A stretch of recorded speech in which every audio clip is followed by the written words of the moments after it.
Yes, thank you very much for the kind introduction, and for Zvonka, of course you first, but also a warm thank you to the entire organization for inviting Cedefop to participate in this forum.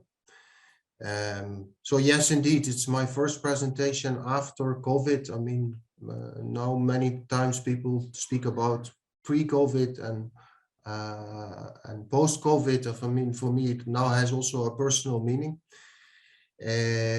But you're right in a way. Yes, it forces you to think about particular things.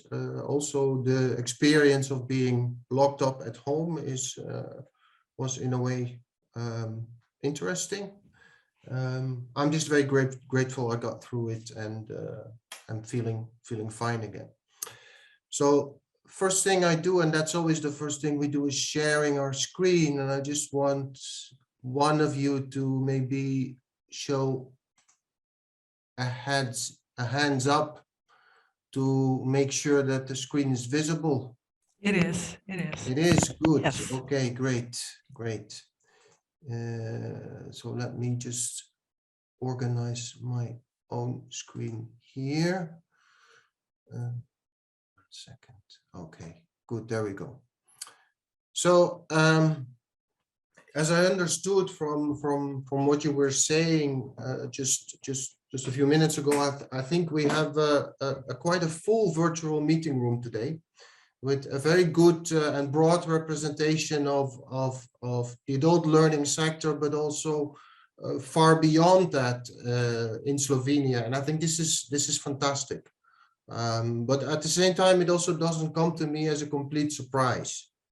And why do I say that? Because I think the theme of this meeting is attractive in the sense that it's not really possible to or sensible to talk about the future of work without looking at the future of adult education.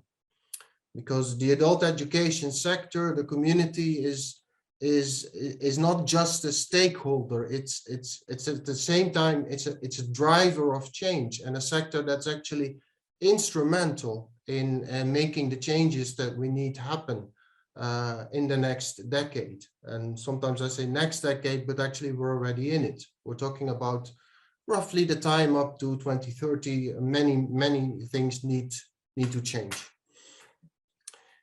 So in this opening presentation, I would like to provide some insights into how we at Cedefop, the European Center for the Development of Vocational Education and Training, how we see the role of adult education, or we also call it continuing vocational education and training, or we call it upper reskilling, how we need to shape and how we need to future-proof it from the perspective of labor markets and skills. And at Cedefop, we use the concept of skills governance to do that. For us, it's a central concept. It's a tool that we use to identify how we can improve the match between people, skills, and jobs. Now, I think it's good to take a quick step and to define terms, basically, to understand what we mean by the skills governance concept. It's crucial to point out the difference between two concepts: skills governance on the one hand, skills intelligence on the other. Skills intelligence is the more narrow concept. It's information that you can derive from different tools, methods, that helps you shed light on labor market trends, skill needs, let's say in a current perspective or a future perspective. So that's the one side of it. And it's not just information. I think it's also important to point out. We're talking here about intelligence, which means that it's information that has an actionable value. it's not just a table on trends. It's a table on trends that interprets what's actually going on, and that ideally also gives labor market actors, policymakers, insight on what those trends mean and how they can use this intelligence to shape their policies. Now, skills governance is actually everything that's around that, because you can have the best information, the best analysis. If it ends up in a report that gets shelved and is not really used, then it remains without much impact. Now, the idea of skills governance is that stakeholders and policymakers need to interact, they need to interpret, they need to work together to develop suitable policy responses based on the information, the intelligence we get from skills forecasts, from skills foresight, and from other types of labor market information and analysis. Another important point is that if you are expecting some impact of labor market and skills intelligence, meaning that you actually are able to influence decisions by individuals, by employers, by social partners, for instance. This requires targeted dissemination and dissemination to policymakers, to employers, to sectors, to education and training providers can be very different depending on what kind of information users are looking for. And actually, dissemination, I mean, ultimately disseminating labor market and skills intelligence to individuals, again, requires something very targeted, something that's very connected to the world of, for instance, young people, to the world of career changers. So basically, I think this is very important to keep in mind as the overall idea of how we look at these issues. At the same time, skills governance, it's a broad concept. It's not only about education and training and employment. It's about using the information at different levels, not only at the national level, but also at the regional or even local level.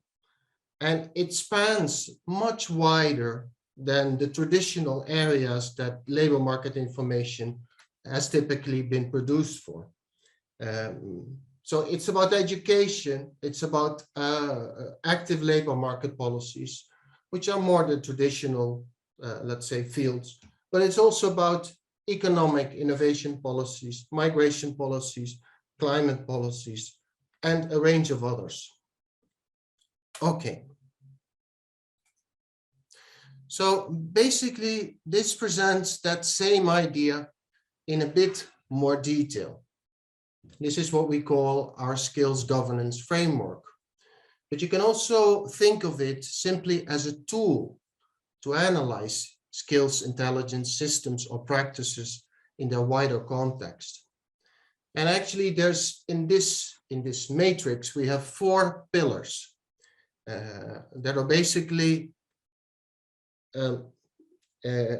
containing a range of different elements, systems, resources, cooperation arrangements that all together determine how successful you can be with your skills intelligence. And skills intelligence, basically, if you think about tools, if you think about resources, it all falls in the resources column over here. But apart from that, you have an important management component, an important steering component, control. You have strategies, you have the legal framework. Apart from that, of course, very important, and for sure, in the areas of adult education and learning, stakeholder involvement, the social partners, civil society more widely, in terms of not only integrating the needs of stakeholders, but also active participation in development of systems and practices. And then finally, as said, as I just highlighted, dissemination and use. Well, we have basically three different levels. We have the more traditional expert policymaker users. We have customized dissemination for different target groups. And then we have the wider dissemination to the public. And this turns out that it's actually one of the most difficult things to do. We have used this framework in the last couple of years to support several countries in improving their skills governance in different contexts. We've done this at the level of some countries, but we've also been doing this at the EU level. And we have used the insights that we get when we talk to stakeholders to provide advice on how to improve skills governance in particular contexts. And I thought it would be interesting to show you a little bit what you can do with this tool, let's say in a diagnostic sense. So we've used this tool basically to say, to ask our stakeholders, if you look at it all together, what do you think are the strong points? What are the weaker points? What are the things that would need to be addressed?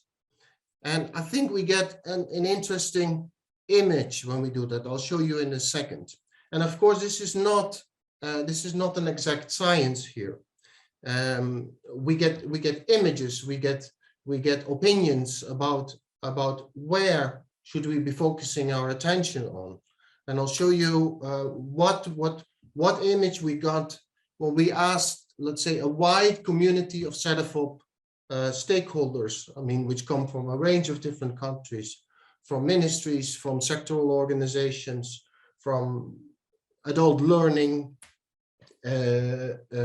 representatives, from actually a wide range of stakeholders. And what that shows is, I mean, if you break it up into, let's say in a quite simple way, into areas where people are quite positive, areas where they have mixed opinions, and areas where they have quite negative opinions. Actually, I think what is important is that actually what is already in place formally to manage and steer.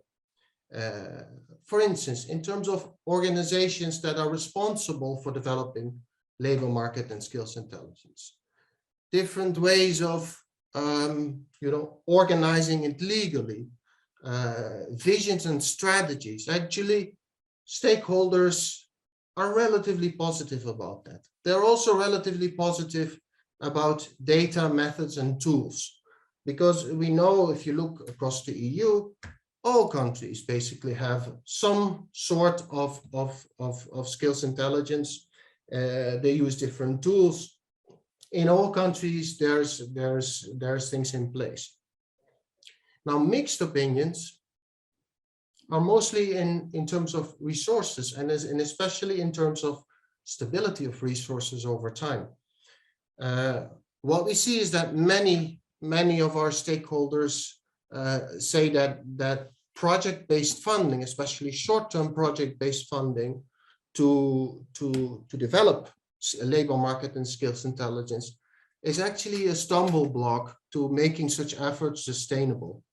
And that's an issue where I think we can learn from some countries who have actually, started with project-based funding, but then finally found it that important and that central to their country's economy that they started funding this from regular funding sources. I think that's an important lesson. Another issue is stakeholder needs integration. I mean, also there we have mixed opinions, which means that some countries, there are very functional, very well-functioning setups in place. And I mentioned, for instance, Estonia, where their system is very much sectoral based, where they have the fora to discuss the findings, to jointly decide, to jointly interpret what particular things mean. In other countries, there's still a lot of room for improvement. Now, clearly, if you look at this picture, which is basically it's an X-ray, a helicopter view of what we see across Europe, it's clear that dissemination is the weakest link, and in particular, dissemination to individuals, wider dissemination to career changers, to career choosers, but also to, let's say, for instance, individual employers. So in that sense, Jasper, there's a lot. you might want to turn the page in your PowerPoint, because we have been looking at the perceived strengths and weaknesses. Yes, but I'm still there. Ah, okay. I'm sorry. I'm sorry. No problem. Sorry. Okay. I'm ready to do it now. Okay. Okay, so I talked a little bit about tools and methods already, and the fact that, you know, the stakeholders in general, I mean, across countries, they're not that negative about that. I mean, this does not mean that there's no room for further innovation. And actually, when we asked people that we regularly interact with, we find that there is a really clear need for labor market and skills intelligence that directly supports up and reskilling, learning, dealing with demographic change, i.e. an older working population.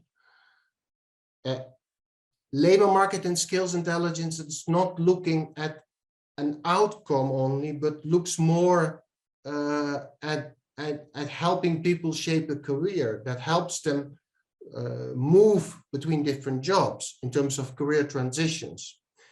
I think many aspects that skills intelligence can develop are central to shaping and to managing adult education and training. And I think here it also clearly shows how central the green and the digital transition is. These trends and transitions, and maybe a better word is even to call them transformations, because they are really fundamental changes. These trends, they create, I mean, important new demands for more targeted skills intelligence. And actually, just to give you a bit of insight on how Cedefop is dealing with these challenges, for us, it means that we need to move away from the more traditional types of skills intelligence to something that we call next generation skills intelligence. That does not mean that we forget about tools that have a clear value and that we should for sure continue to do, but it means that we need to increasingly combine different perspectives. We need to make the information more actionable. We need to do much better in communicating it to people that can use it. So, okay. So in a more general sense, and I think this is also an interesting finding, because it's also something that is so stable across several, I mean, at least 5 years. I mean, we've had many opportunities where we've asked stakeholders in the field, adult education institutions, guidance practitioners, sectoral representatives. When we ask them, you know, what are you missing in the current available skills intelligence that is, you know, that you can consult in your country? What are you missing? Two answers always stand out. And the one is better information on emerging skill needs that basically are coming up, that are not yet reflected in qualifications, in occupations, etc. And the second thing is more information on actual skills in jobs. And we're not talking about broad proxies such as occupation or education attainment. We're talking about real skills. So, okay, I think I'll move to the next slide. And this brings us, when we're talking about skills, tools, methods to develop skills intelligence. I've put together here the main sources that are out there, the main methods, also the main methods that Cedefop is using, to give you a flavor of what kind of information we can use to shape that new generation of skills intelligence. And the first important lesson is that I think is very important to keep in mind that there is no one method that provides definitive answers. All these methods, they have their strong points, they have their weak points, and basically what makes them powerful is not themselves, is not the methods in isolation. It's how you combine, how you cross-check, how you merge particular findings to get more actionable, more insightful information. A skill forecast, I think, is a very good example. I mean, a skill forecast, basically, what it does, it looks at the past, it looks at the trends that have taken place in the past, and it tries to give you a model-driven image of the future. Okay. Those forecasts are always based on classifications, occupation classifications, education classifications, sectoral classifications, and those classifications reflect the past. I mean, that's simply the way it is. Also, our statistical data is organized in that particular way.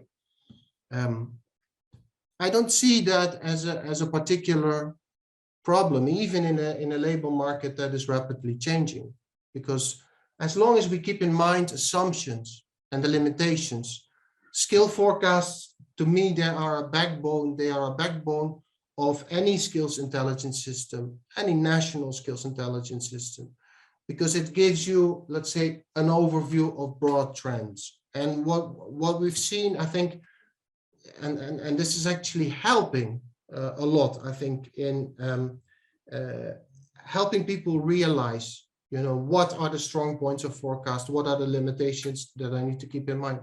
What is helping is that skill forecasts are increasingly used in combination with scenarios. And when you use scenarios, there's no longer one image of the future. There might be two or three. And using those scenarios, and we've been doing that at Cedefop, for instance, in terms of high automation versus low automation. What difference does that make? In the context of greening, we've just finalized a forecast on a forecast scenario that looks at what is actually the impact of the European Green Deal on employment. Basically, you turn forecasts in a tool not only to see a future, but you can also see, okay, what is the particular impact of policies? And what do those policies mean? Because as you can imagine, the Green Deal, I mean, we forecast quite positive impacts overall, but there's going to be winners and losers. Okay, some sectors will lose out. It means that those people will need to be retrained. They will need to be prepared for transitions. And that is, I think, is a key added value of the longer term, of using the longer term perspective that forecasts have and using the scenario aspect there. Okay.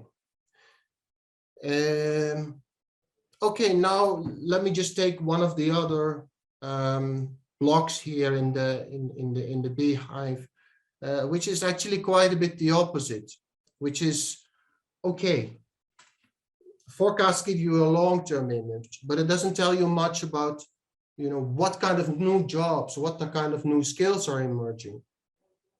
to do that, a source that we've been using extensively is looking at online job advertisements. We have a system now online that allows users to go to consult for their country or sector. What are the skills trends that are emerging in sectors, in occupations, in regions, etc. Basically using the information on what actual employers are asking from applicants for their job openings to see what is trending and what is coming up. And I think, you know, here you don't look far into the future. There's other tools you can use for that. But even if you look, let's say, at a period, for instance, in COVID, we see that apart from, I mean, the things that we all know, the more digital skills, people having to use digital tools, communication tools. We also see clearly coming up, for instance, on the basis of this analysis, that, okay, the pandemic in a way also was a way, was actually forcing many companies to reinvent their businesses. So we see that creativity, innovation, skills focused on, you know, on rethinking the way you do business, the way you interact with your customers. Those were the things that were trending. And okay, the online job ads analysis is basically telling you what is really happening now, almost in real time at the labor market. If you want to go a little bit more in the future, skills foresight is very useful, because you can look 10, 15, sometimes even 20 years ahead to see what kind of occupations might be emerging in the future. And basically the message here is that, okay, there is no standard answer to which tool you can use. There are situations in which there are situations where some tools work better than others. The key thing about skills intelligence is to combine, to use the complementarities of different methods, to see what's coming up and to understand the labor market, not only, let's say, in terms of the long-term trends, but also the immediate skill needs. And then finally, the matching, because there's also always the matching perspective, looking at, you know, where are the skill shortages, for instance, where are learning needs, etc. Okay, I think this is my last slide, and I realize I have gone a little bit over my time. I'm apologizing for that. So let me just quickly recap and give you a couple of pointers. I think it's maybe interesting.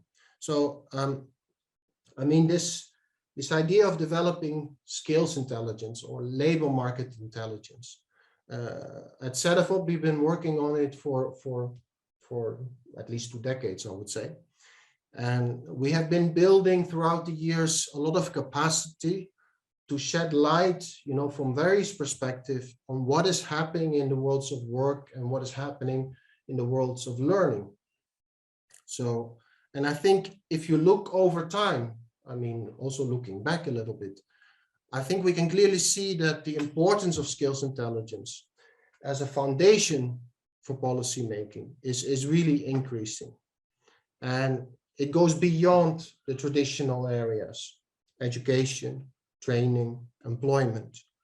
It's going, it's almost becoming like a skills and information on skills is almost something that does not really depend on which policy area you're talking about, because it's central to all of them, basically. Just think about the digital and green transitions. We focus a lot on technology. We focus a lot on you know, what needs to be developed in you know, technically, But if you think about it, ultimately, people will drive these transitions. Okay, last point in the 2020 European Skills Agenda, we see that skills intelligence has really been pushed a level higher. And I've put here basically the three key priorities that the European Skills Agenda, the 2020 European Skills Agenda puts forward. First of all, bringing skills intelligence closer to end users. This means going from an expert or a policymaker's audience to end users, career choosers, career changers, people that need upper reskilling, etc. Then secondly, national strategies to develop evidence, to jointly interpret what it means, and to co-design effective policy respondents. And then, of course, the overarching megatrends. I put the twin transitions here, but there are more. There's also, of course, the aging population.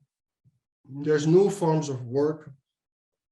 And there's different, for instance, different types of work organization. For instance, the platform economy. There's a range of megatrends that skills intelligence has a crucial role to play in understanding them and shaping them in desirable directions. Now, what does Cedefop do to support, let's say, the European ambitions for skills intelligence? We do basically three things. First of all, we actually produce state-of-the-art skills intelligence for the EU and for all its member states. That's one. But then also we have a role, and this role has become clearer over the years. We have a role of promoting the use of sound methods and approaches. And I've put here on the slide some of the guides that we produce. There are more, but you can have a look and see, for instance, how, I mean, we try to be practical. We try to support national or regional users in actually picking up one of the methods that suits their purpose and see how do you actually do it. And then third, and after that I'll be done. I'm sorry for being a bit late. Third, we support stakeholders whenever we can. I mean, we're a small team, so we cannot do this, let's say, on a very broad scale, but we try to support stakeholders via policy learning, which means bringing people together, letting countries learn from each other, because in this area there's a lot of scope for policy learning. There's a lot of scope to make sure that, you know, countries or regions who are wanting to undertake something do not make mistakes that have been made before. That is we see it as our knowledge brokering function to get people together and to make them discuss and move forward. You can find actually quite a bit of information on skills intelligence, on skills governance, on our new web portal. I put the link there. I'll also put it in the chat. And that also includes a range of actual skills intelligence tools, the forecasts, but we also have our real-time labor market information tool, Skills of 8. And we have information on actually policy initiatives from all member states that look at how you can actually use the information you have produced. So how do you use it to shape feedback loops between, for instance, the labor market and training courses for unemployed, for low-skilled, etc. So that's more qualitative information, I would say. Okay. I realized I spoke way too long, Zonka. I hope you will not hold it against me. No, we won't. I think it's highly interesting what you told us. Very, very needed in our field of work. As you said at the beginning, we have to link, we have to work very closely. This framework of yours really indicates this need for cooperation. And maybe just one reaction, we in Slovenia work quite hard on awareness raising, on guidance, informing end users. And you stressed this actually new aspect. And there is room for some partnership because we do awareness raising. We want to stress the importance of learning, but now we also have why people have to learn. Of course, we all know due to getting new jobs, due to reskilling, upskilling, and so on. But if we combine your intelligence, this labor market and skills intelligence with our awareness raising, we will reach a lot of people and make a difference in real life. Exactly. Yeah. I didn't say it. One thing I think it was in the word cloud.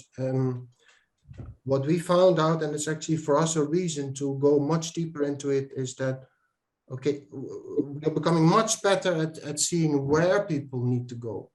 Okay, what skills, what occupations, what sectors are interesting, promising opportunities. Right. Now, a question is how they get there. Yeah. And the answer is not always a training course.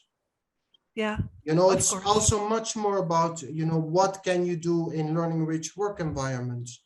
What can you learn from your boss? What can you learn from mistakes? I mean, it's a whole palette of different learning routes, let's say. Exactly. For us, that's a reason on devoting an entire survey on that. So we are in 2023, we'll have a European training and learning survey, which looks more at the supply side of the issue, because it's no longer enough to say, okay, you need to go there and there.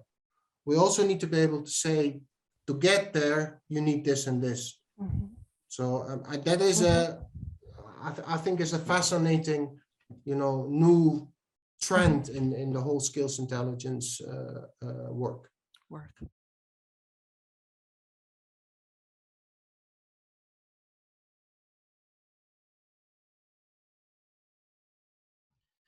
Hvala lepa za povabilo sodelovanje v tem forumu. Thank you very much for inviting me to take part at this forum. Now I'm going to share the presentation.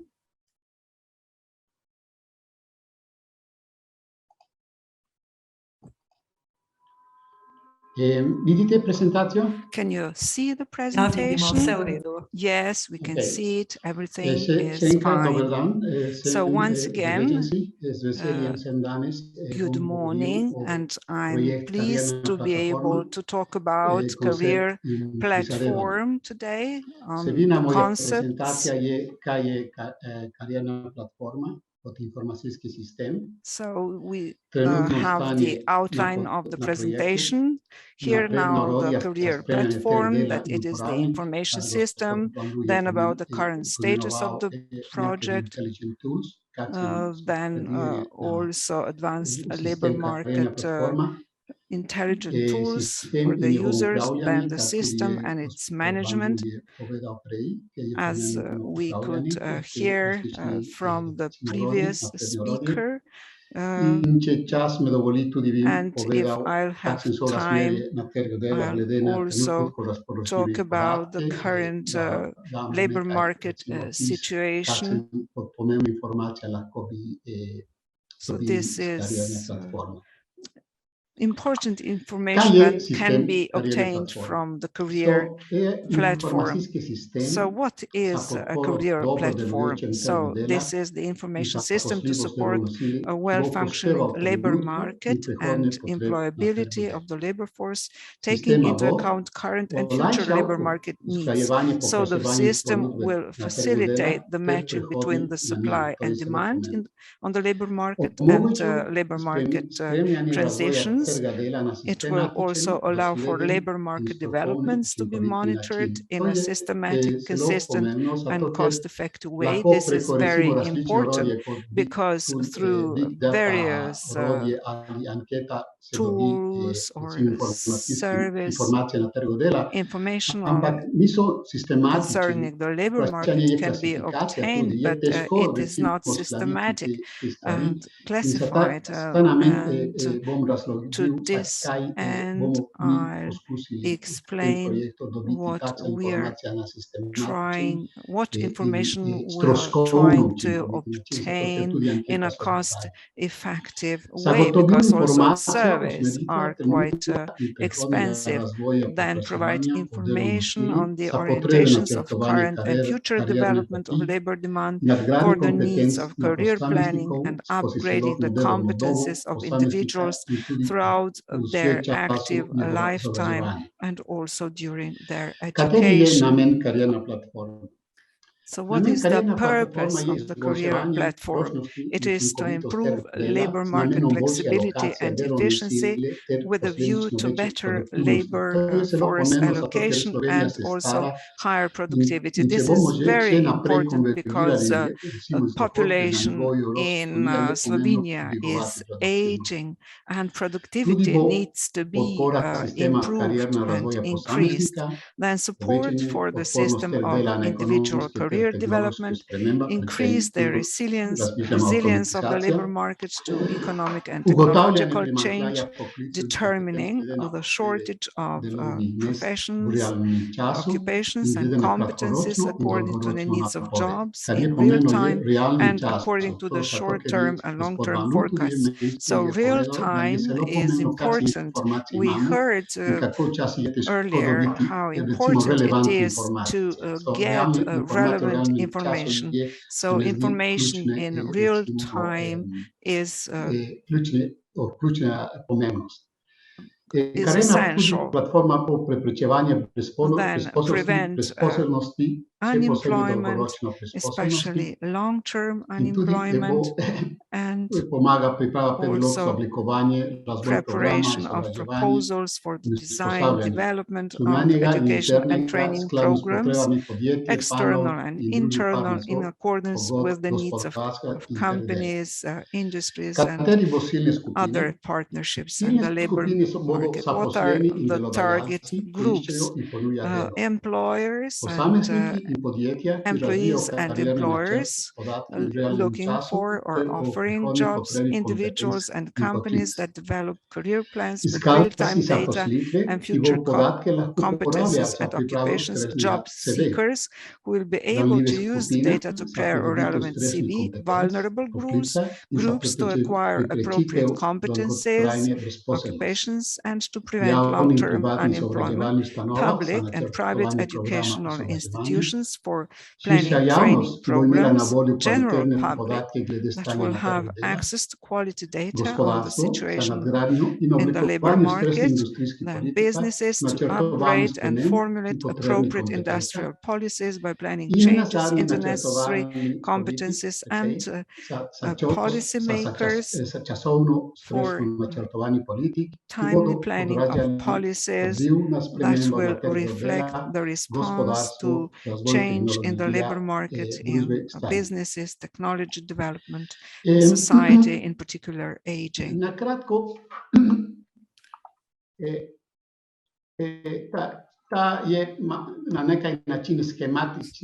So this is a schematic presentation of how the career platform will look like and what its components are. So data input through the web page, it will have data warehouse, different functionalities, and users will have access to different functionalities. What will be the functionalities of the career platform? first, I'm sorry, I apologize. So it will be a conventional way of seeking jobs, also using profiling, automated process. Some tools will be available through the system. Then it will also have the possibility to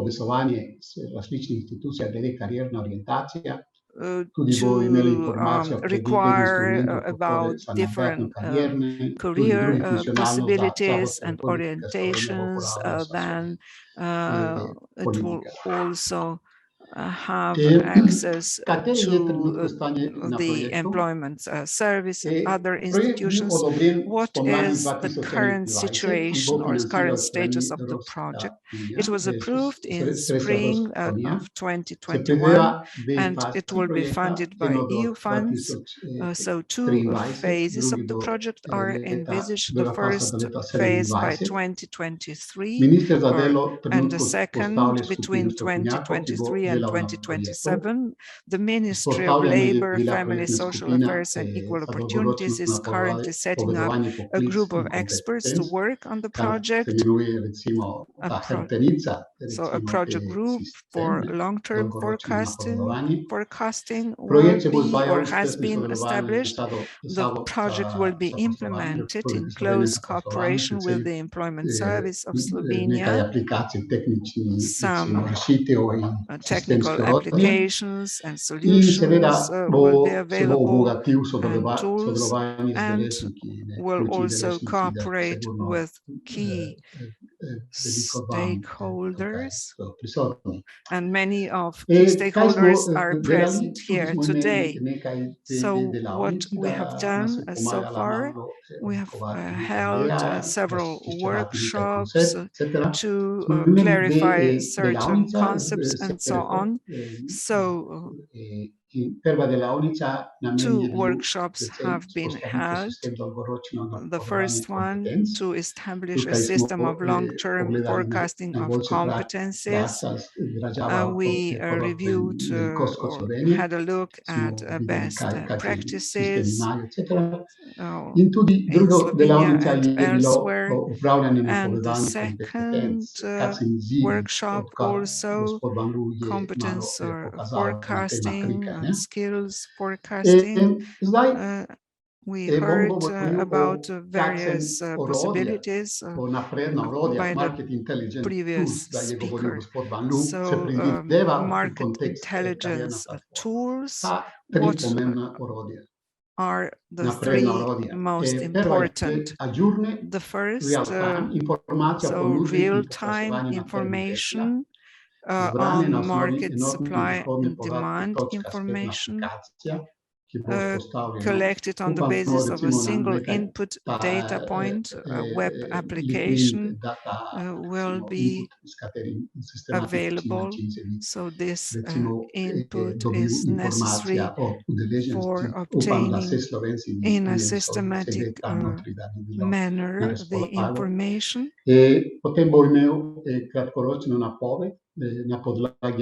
Then short-term forecast based on employer surveys. So this is already available, but we expect upgrading to include competencies. And the third tool, long-term forecast, and the methodology will be developed here. What is expected to be achieved through these tools, and what information is to be collected. So people will see the advanced information on labor market, what the current trends are, what are current competencies, what new competencies will appear.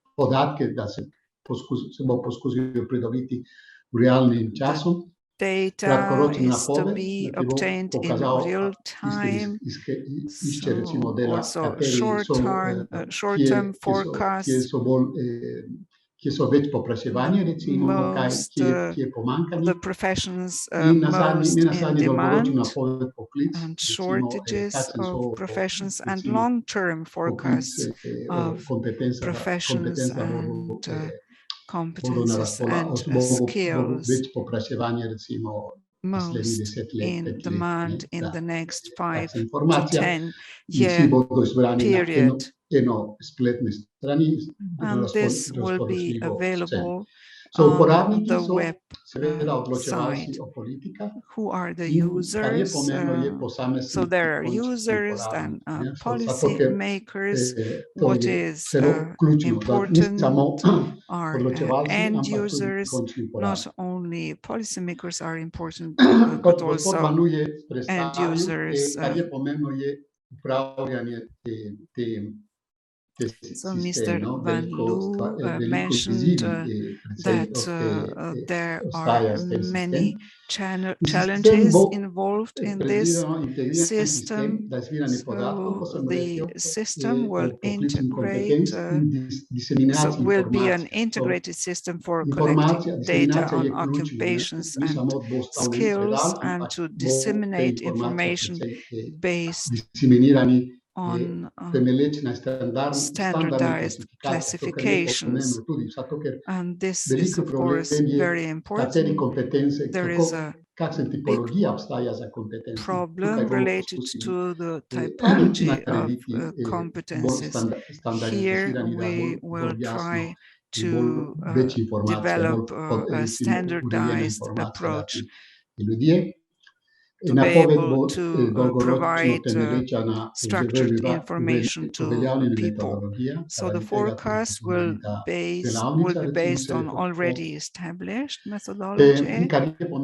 What is also important is the consistency between collecting data on occupation and competencies, and their short-term and long-term forecasts.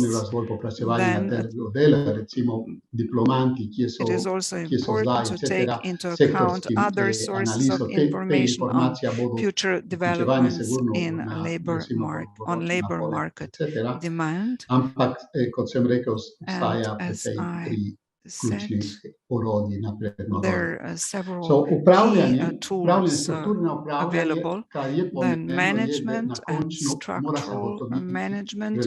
What is important is to identify the relevance of collected information on policy making, such as program strategies, training, active employment policy, career planning of individuals, and also for end users. If it is well designed, well implemented, it will contribute to a more contestable labor market.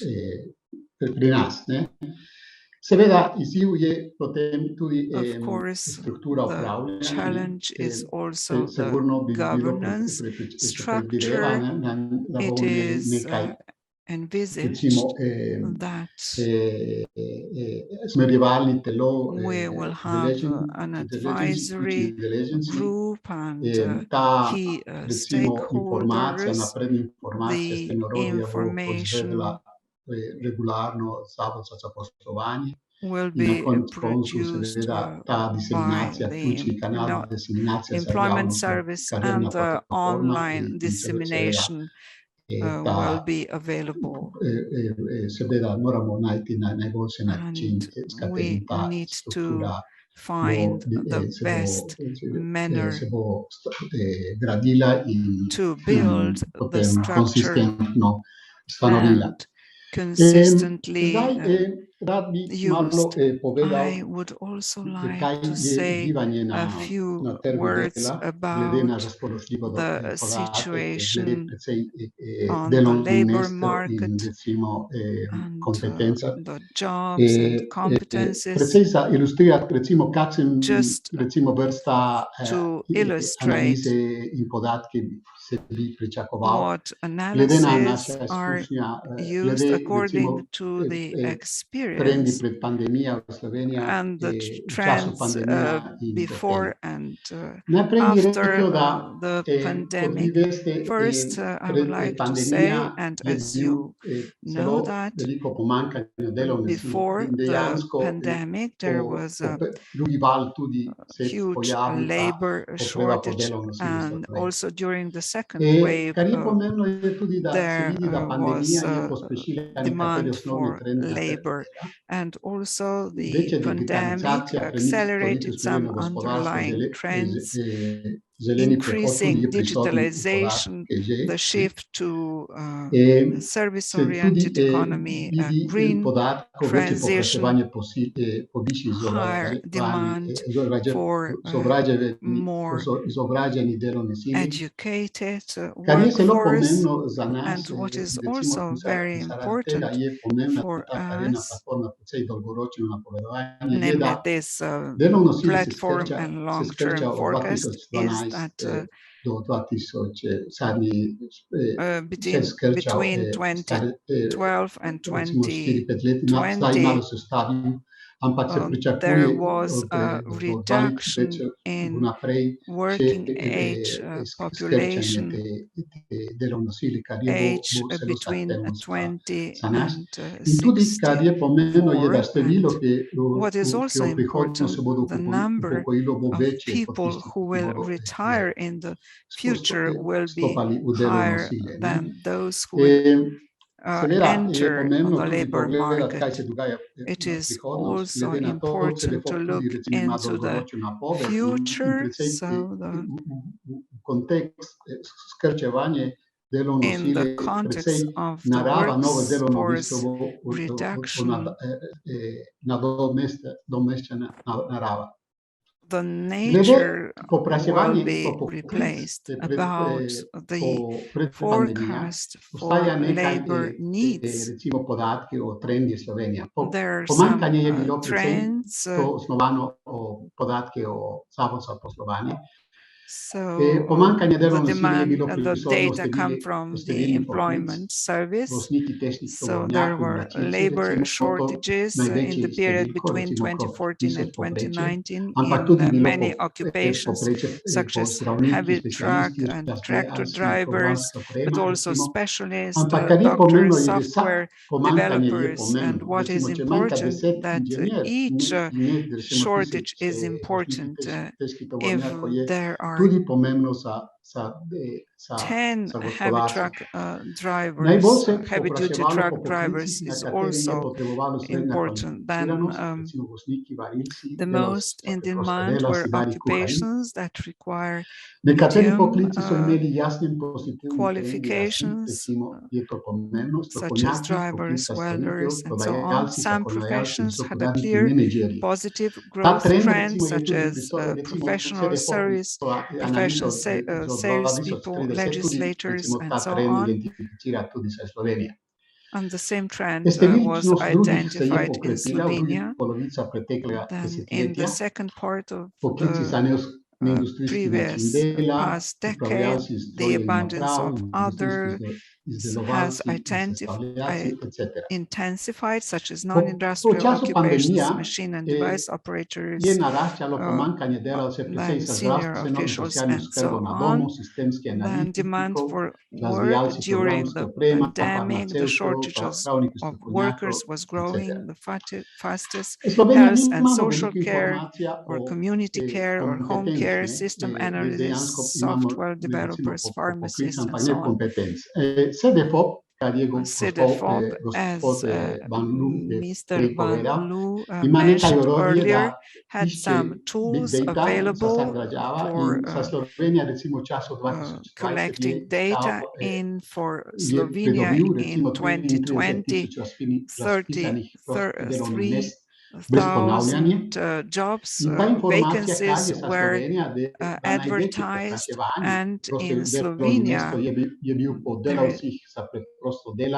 the highest demand was for jobs requiring low or qualifications, so simple works, then also doctors, pharmacists, in ICT, software developers and analysts, then for database and computer network analysts and experts in the field of technology, the information and communication technology, technicians and user support. Vacancies by sector in accordance with the available data.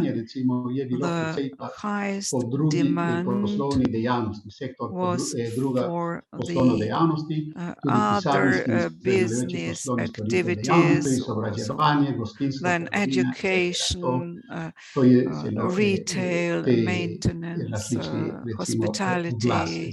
These were the vacancies advertised. What is also very relevant that is the information on what competencies are being sought for in real time. In 2020, for example,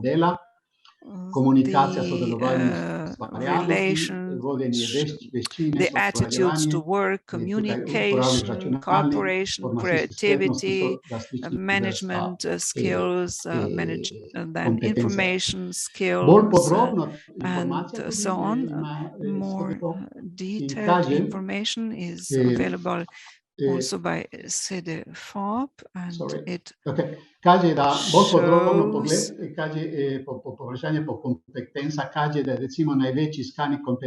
the most looked for skills are communication, cooperation, creativity, cooperation with others, adaptation to change, education, etc., etc.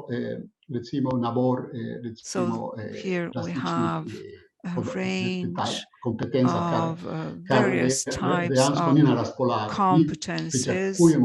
We expect that in this career platform that will get the information in real time and that it will be available to all the users. What I would like to say is that Slovenia is facing major challenges and also opportunities on the labor market. There is a shortage of labor force as a result of the aging population,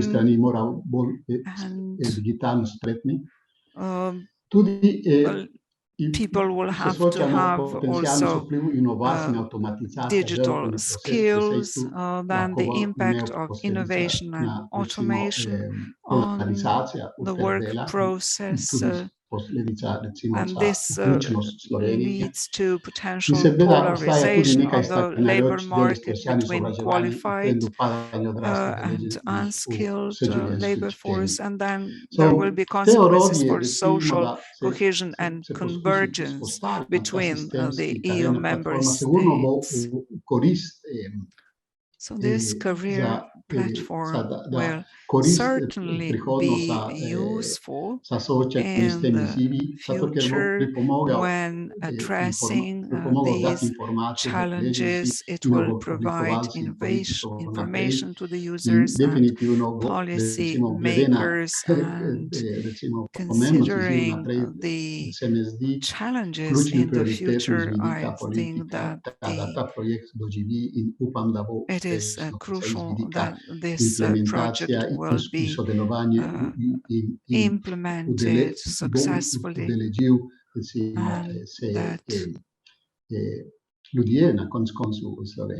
that it will be useful for the people in Slovenia. So this is my presentation. Thank you for your attention.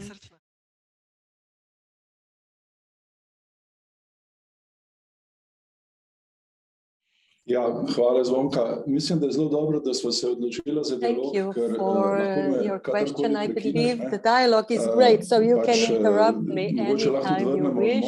Perhaps we can get some break back to our listeners. So any questions can have a one-sentence answer. But before talking about my enthusiasm over technology and digital transformation, those two speakers before me would have a great discussion what you said about CPI and our work in the field of developing programs and connecting the labor market to the training and education. It would be great if ACS, CPI would be involved as soon as possible, and if we would be informed about the new platform as soon as possible. But continuing with our discussion, thank you for this opportunity to share my thoughts. And as far as technology is concerned and enthusiasm, technology is just a tool. And for me, it is truly important. I never feared any tool.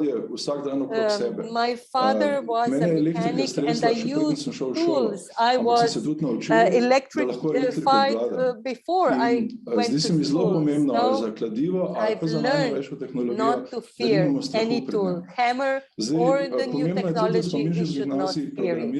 And we started with programming in high school. We saw the huge computer in 1970s at the university, and I've touched the first PC in 1978 when no one had a PC in Yugoslavia at that time. So this was a privilege for me, and I tried to keep up with it up till today. And in my role as the director of CPI, I always favor technology. Whenever we introduce something new, it's never just for the young people. I say, if I can manage it, everyone can manage it. And another important notice is that there is a lot of pitfalls of the technology. For it's not functioning well. Perhaps something could go wrong today if we decided to use a lot of technology.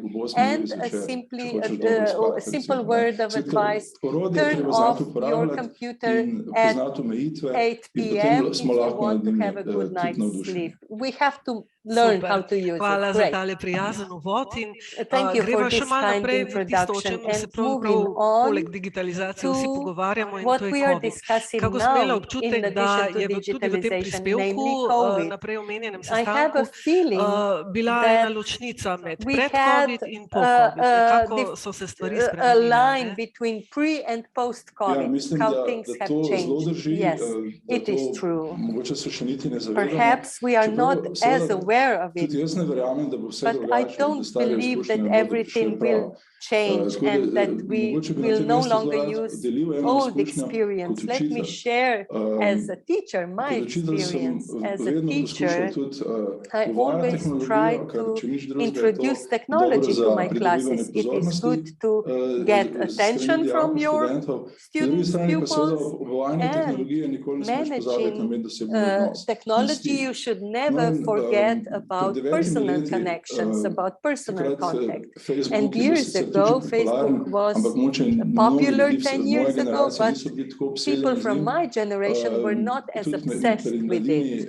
Also, young people liked it, but it was not as connective at the time. I used to teach in 2009 at administrative high school, and it was truly difficult to motivate or work with those pupils. And we broke into groups on Facebook, and it was a huge experience, exceptional experience. The hour in the class, we didn't work on how I want to explain everything, tell them everything. We could talk. We could just go around the groups because they did their homework and talk to each other online. They submitted their papers on Facebook, and I could keep up with their progress online, and they could see each other's progress. And a lot of people said, if they could do it, we can do it. And this was an amazing experience for me. I described it in a study case as well. And 9 years ago, I used Facebook in the class. I used this opportunity at that time. I never believed that everything should be moved to Facebook, but the opportunity is not a prediction of what will happen. We don't know what will happen. We can guess to best of our abilities, but there is a number of opportunities. Some will come true if we are open, if we use what is available, and if we use the opportunities on and on, not to give up and not to fear them. And everything that we experience, it was compared to war the last time. There are casualties, there are opponents, victims, uncertainty is a lot of social pressure. And after every war in history, we knew that the society and people's interpersonal relationships have changed. So after the 16th wave of epidemic, we are not going back to the way we used to live. Fino zdi Facebook, YouTube, Jasper je prej omenil drugačni, netradicionalni načini učenja, te tudi treba vzeti v ozir, ne samo pač to, česar smo bili do zdaj navajeni. To, da prisluhnemo življenju, da gledamo, kakšno je povpraševanje na trgu dela, da spremljamo oglase, tudi to je prisluhniti življenju, se mi zdi pomembno. In zdaj, ko smo ravno pri življenju, kaj se pa trenutno dogaja pri vas v poklicnem izobraževanju in usposabljanju? Kakšne so generacije, kaj se jim dogaja danes, tukaj, zdaj? I could expand on this question. What I see now, some things that I find left aside, young people, there are more and more, there are huge, bigger differences. People 16 years can be at the level of 12-year or 22-year-old people. There are huge differences between not only girls and boys, but within the generation, in status, in knowledge, in previous knowledge, in physical condition, in psychological development, can impact the work of teachers. You can no longer apply one single approach. We have differentiated approach, individualization of learning and teaching. We have to consider the differences in the class. This is truly important. And this is how we develop individualization of our work. And on the other side, half of young people who are enrolled in professional education go to tertiary education. Unfortunately, less than half are successful there, but expectations of high school students to continue their studies means that the connection with the content received in school and expected profession is quite weak. They are not satisfied with the content, and employers are not satisfied with their knowledge as well. So a study of CEDEFOP showed that we have relatively low quality of professional education in practice. At the workplace, we cannot be very satisfied with the average quality of our students. And on the other side, there is a lot of great practices, initiatives at school. I can mention some centers, school centers, but at least at 10 great things happen, good projects where they connect with employers who can bring enthusiasm back to school, and we should focus on that as well. Zdi, da bomo zares uspeli z dogodki, kakršni je današnji, ko bomo imeli med udeleženci recimo da 1/3 zaposlovalcev, delodajalcev. Te najtežje dosegamo, jih dosegamo preko različnih projektov, ESS projekti, recimo na Andragoškem centru, s svetovanjem prodiramo k njim, šolski centri. Vem, da morate imeti dialog in da pozivate delodajalce, da bolj sodelujejo pri oblikovanju programov, pa je njihov odziv majhen, kasneje kritika pa velika, kot si omenil, tako da ja, veliko imamo še za postoriti. Ampak kaj trenutne razmere, tole izobraževanje nadaljavo, ki nas je vse nekako prizadelo po celi vertikali izobraževanja, kaj to pomeni pri vas, kakšne spremembe je prineslo? Has brought to your center. Challenges are huge, truly. And the fact that practically I don't know of a teacher, of a headmaster that would say it is worse, but the grades are higher. These are things that we cannot miss. And we see from one of our researches, only 1/3 of students had equal opportunities for practical training. 1/3 were highly affected or had no practical training last year. But then we had a lot of examples of excellent use of technology, some analog solutions, some online learning environments. So what we do not want, we see that the differences has grown. Some students flourished, but unfortunately, some are truly deeply affected. And we have to face all this not only with technology, it's a complex challenge that we face. Krasno, seveda ta dobre stvari je treba potegniti naprej, pri tem nikogar pustiti v ozadju in seveda kombinirati tehnologijo s tistimi mehkimi spretnostmi, pristopi, tisto, kar pač ljudi nagovori, ki so morda bili na nek način puščeni v ozadju zaradi teh procesov, ki so nastopili. A je v Sloveniji kaj drugače kot sicer v Evropi, je opaziti kakšno posebnost našo, ki bi jo izpostavili? Jaz moram priznati, da nisem še prebral nič takega, have not read or found something that would distinguish us. I, in general, believe that we are nothing special in Slovenia. We face the same challenges like the majority of Western world. Young people are very unified in their relationship to technology, and every environment has separate or special challenges, but we are not that special in that either. And Europe, if we call Europe in Brussels with Council of Europe preparing recommendations, and here we can see where they are leading us to in usposabljanju v teh dokumentih, professional education. 3 documents are mentioning teachers with well-developed digital competencies are those who can respond quickly to the new challenges from the environment. But regardless, even if you are exceptionally well trained in this moment, next moment your knowledge can be outdated.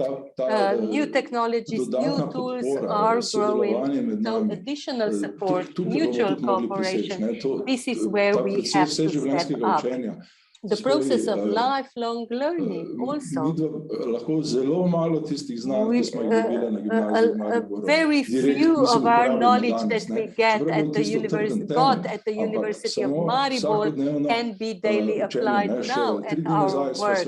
3 days ago, we were talking about reading. Tomorrow, something else will emerge. So additional support, additional cooperation, this is what we need to provide to people. And we have vulnerable group of students. There are also vulnerable groups of teachers. And we all have, we have to consider everyone. You can prove me or show me that 1/3 of people is bad, but where can you find better ones? Nowhere. These are the teachers that we have, and these are the teachers we need to support. We have to develop good properties, their knowledge, and we have to support everyone, to young people and people around us. Great, thank you. Thank you for mentioning the importance of teachers, educators. This is one of the quality elements that we have to observe in the education process. However, people are the key, those giving and those receiving. And you mentioned that we both come from Maribor, that we know each other for a number of years. So thank you for your contribution. After the break that we will miss, we have not saved enough time, but final thought perhaps still from my side. I think it is truly important that we also have to change some things in the future. I ended with cooperation, but let me mention also that this cooperation has to go beyond municipal borders or beyond schools. We are talking about school equipment with the ministry, and the wish for new equipment is endless, but we need to share equipment, to have a joint regional technological center or fund. Digital platforms are exceptional. We know simulators for hairdressers or any other profession, but these are not the things that can be introduced to individual schools or small projects. We have to exceed this term or understanding of my school as a single building. It can be global. We had physical student exchanges, but now we can organize virtual student exchange, daily student exchange. So we have to change our mindset, way we think and see about things. So physical borders, lines, timelines can be expanded with technology. And we have to see this as opportunities, not as a threat.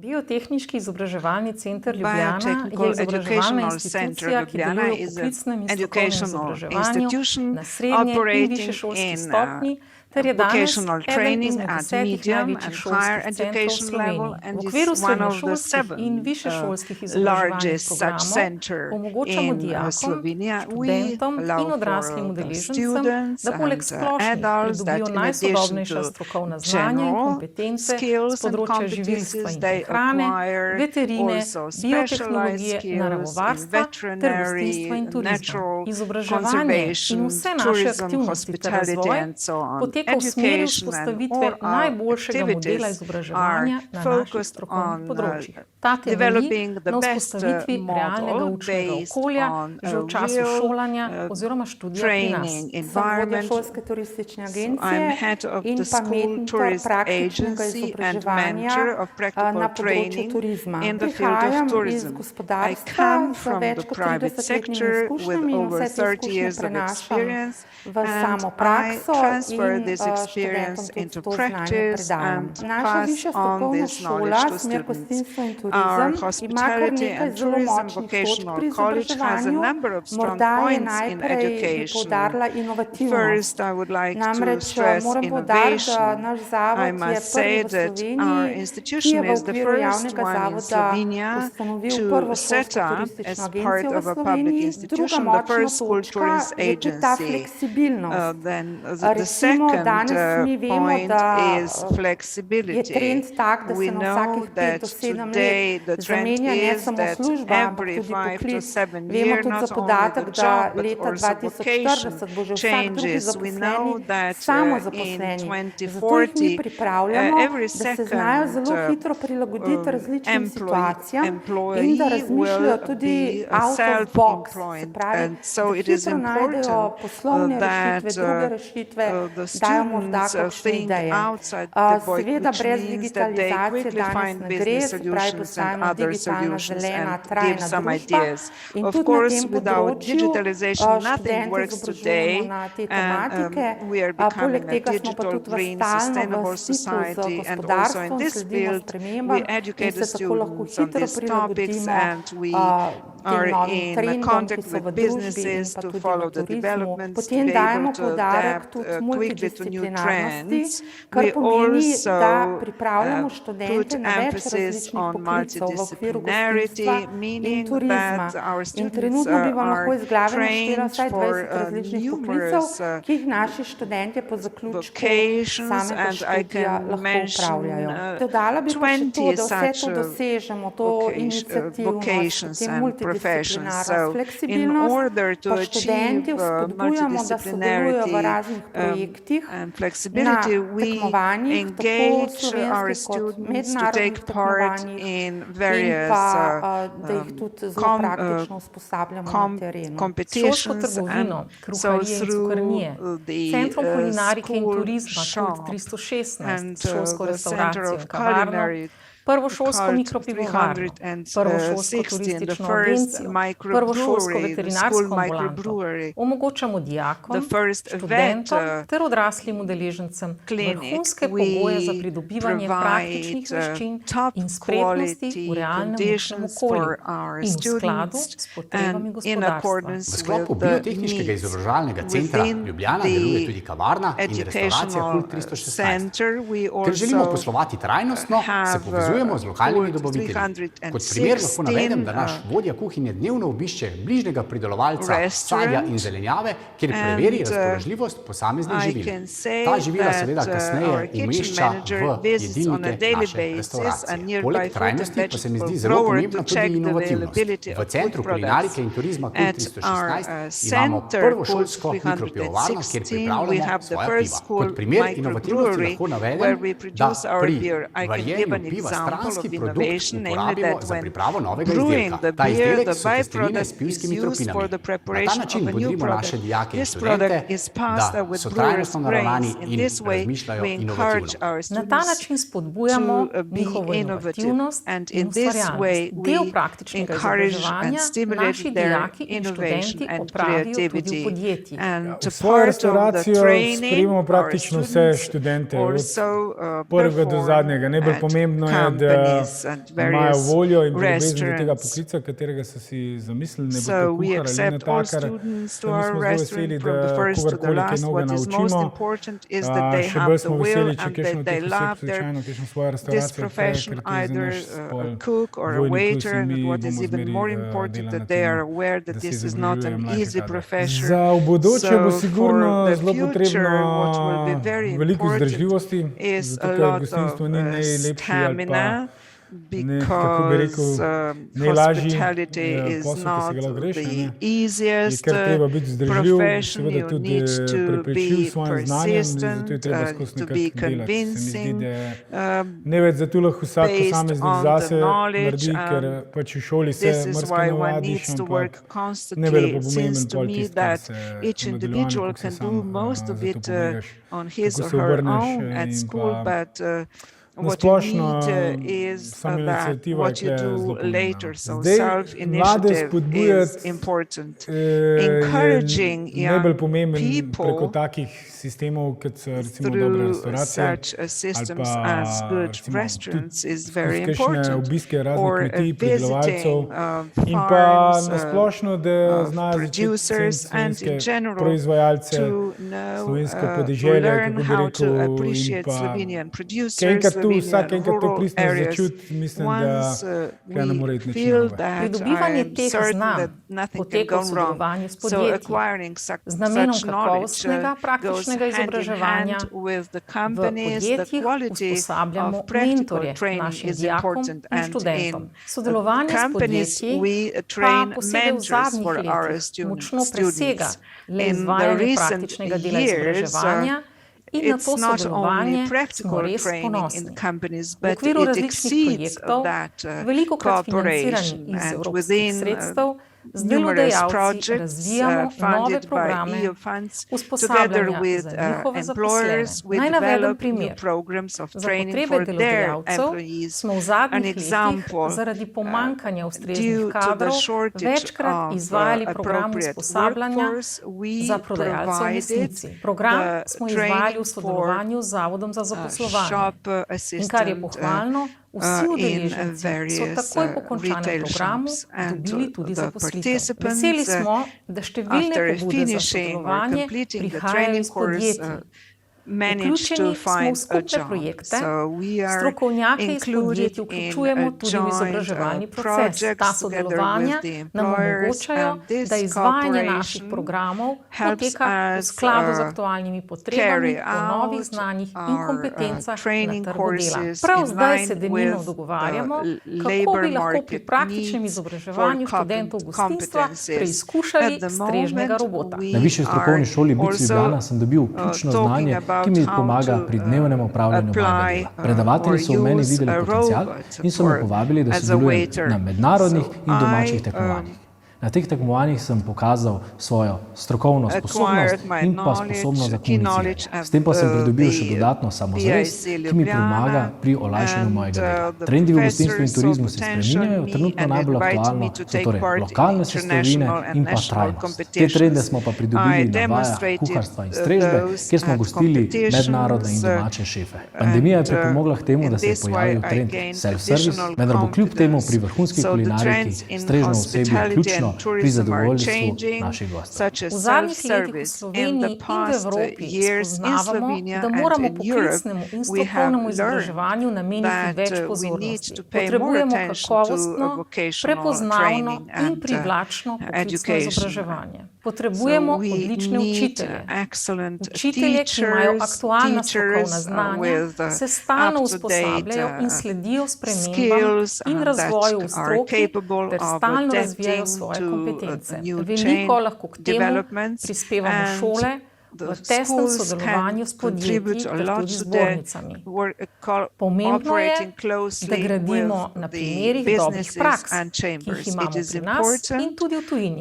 Obiskujem smer gostinstvo in turizem in ker sem že po naravi zelo komunikativen in radoveden, So I study hospitality and tourism since I'm very communicative and curious. My nature mentors and lecturers invited me to take part in practical training. I moderated the diploma award ceremony. I also took part in some excursions accompanying students, and on top of that, I also took part in a tourist destination competition. The main trends in tourism are towards digitalization and sustainable tourism, and this is why continuous upskilling and acquiring new skills are necessary.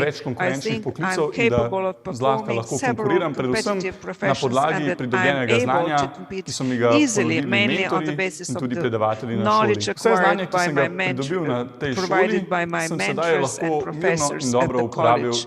And I can use this knowledge also when I applied for a flight attendant at the airline company where I'm about to commence my training. The lectures and mentors are the ones that gave me a good basis for the future, as well as the activities carried out at the BIC Ljubljana. So also the relevant ministry needs to make its contribution to identify and understand the importance of vocational training and provide all the conditions for that.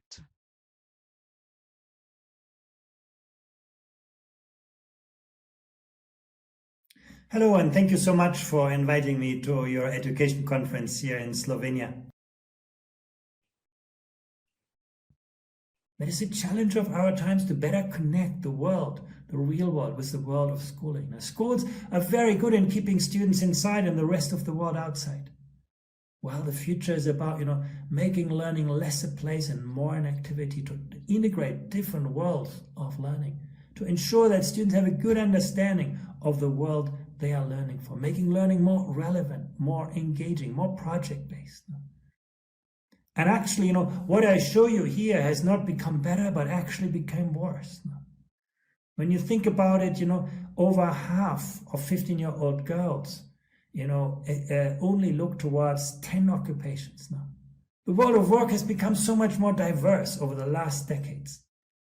But the perception of young people about the future of work has become so much more myopic, driven by what they see on televisions, not what they see out there. Is that something schools need to start to work on? And digitalization will transform everything around us in fundamental ways. Now, digitalization is incredibly democratizing. Everybody can participate, collaborate, engage. But it's also concentrating power at the rate we have never seen before. Technology is incredibly particularizing. The smallest voice can be heard everywhere. You post something on Twitter and the world can follow you. But technology is also incredibly homogenizing, squashing individual differences, cultural uniqueness. Helping students gain a sense of identity has become so important. Technology is incredibly empowering. The most successful companies are no longer created by a big industry, but by a big idea. They usually have the product before they have the money. But technology can also become incredibly disempowering when we become the slaves of algorithms we no longer understand. And in this world, once again, education needs to provide students with a reliable compass. Of course, knowledge will always be part of this, but the kind of knowledge that will matter for the future will evolve. And once again, the future will always surprise us. Very, very difficult to predict the future. The best we can do is not, imagine the future and then learn from it, but to prepare ourselves for different futures, to imagine alternative scenarios. And if we are good and capable and prepared for different scenarios, we'll also be better prepared for the future that eventually arrives. Of course, one scenario is, that education will sort of remain where it currently is, improve, gradually progress, and so on. Now, after the pandemic, many people said, no, we are not going to go back to the past. We're going to go towards a very, very different future. But, it's going to take a lot of effort to make that happen. The natural tendency for education is, to stay where it is now.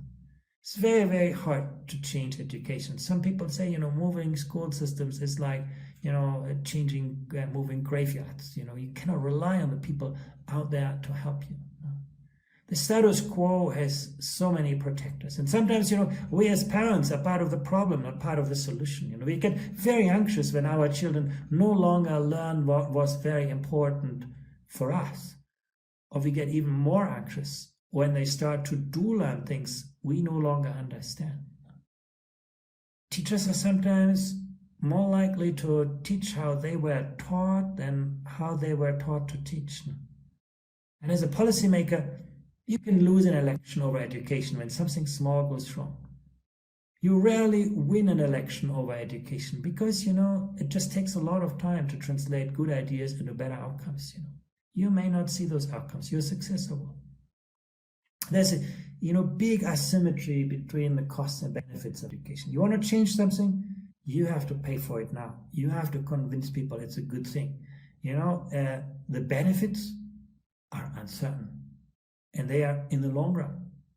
And that's very, very difficult to bring people along to create that ownership, of change among participants. And where you don't, engage teachers in the design of reform and change, they cannot help you really with implementation. And then we have very, complex governance systems, many layers in the education systems.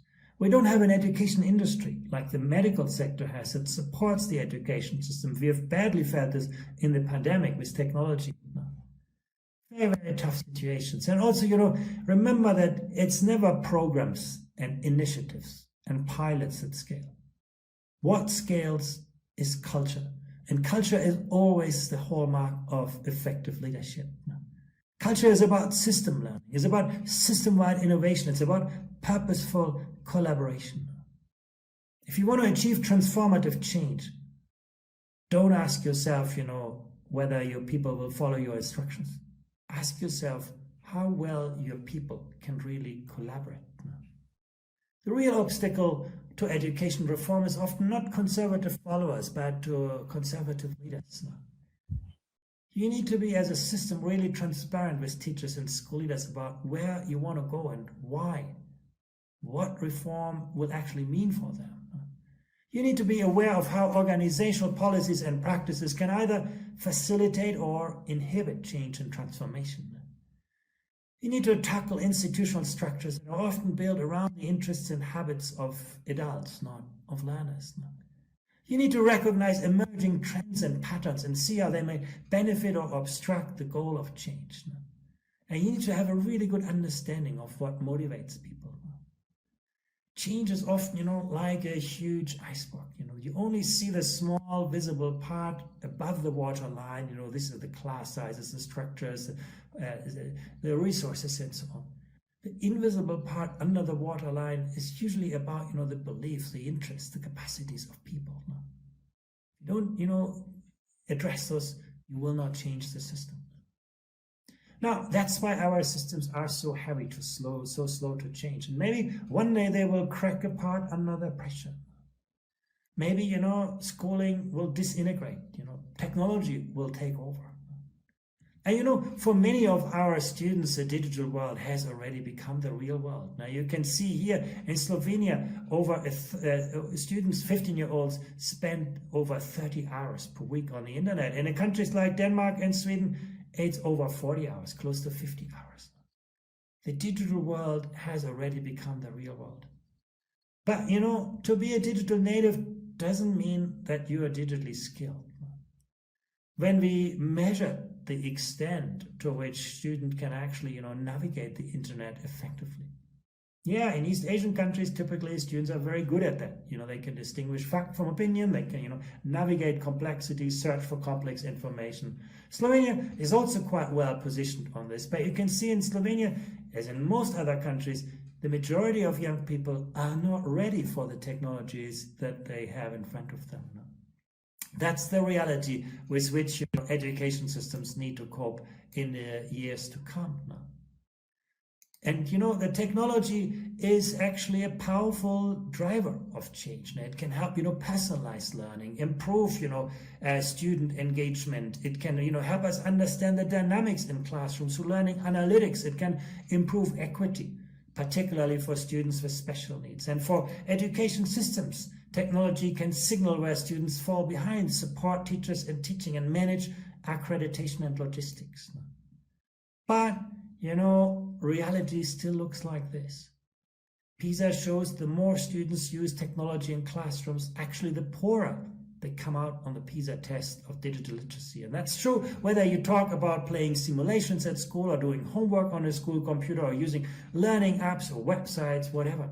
And it's true, quite true for across countries and cultures. Now, there are lots of reasons that can explain this, but the bottom line is that more technology will not translate into better learning outcomes automatically. It will require new pedagogies, new ways of working in the education systems. But let me introduce a third scenario. Maybe schools will become more centers of our communities. Better integrate, different kinds of services. Better integrate the cognitive, the social and emotional functions. And again, in the pandemic, we have seen a lot of evolution in this direction. Schools taking more ownership of the social welfare of students. And actually, if you look to Slovenia, schools do have a lot of space to do that. When you actually ask yourself, how much discretion do schools have, to make decisions? There is a lot of possibility in Slovenia. Not as much as in the Netherlands or the Czech Republic or England, but quite a lot. So taking ownership is very, very important.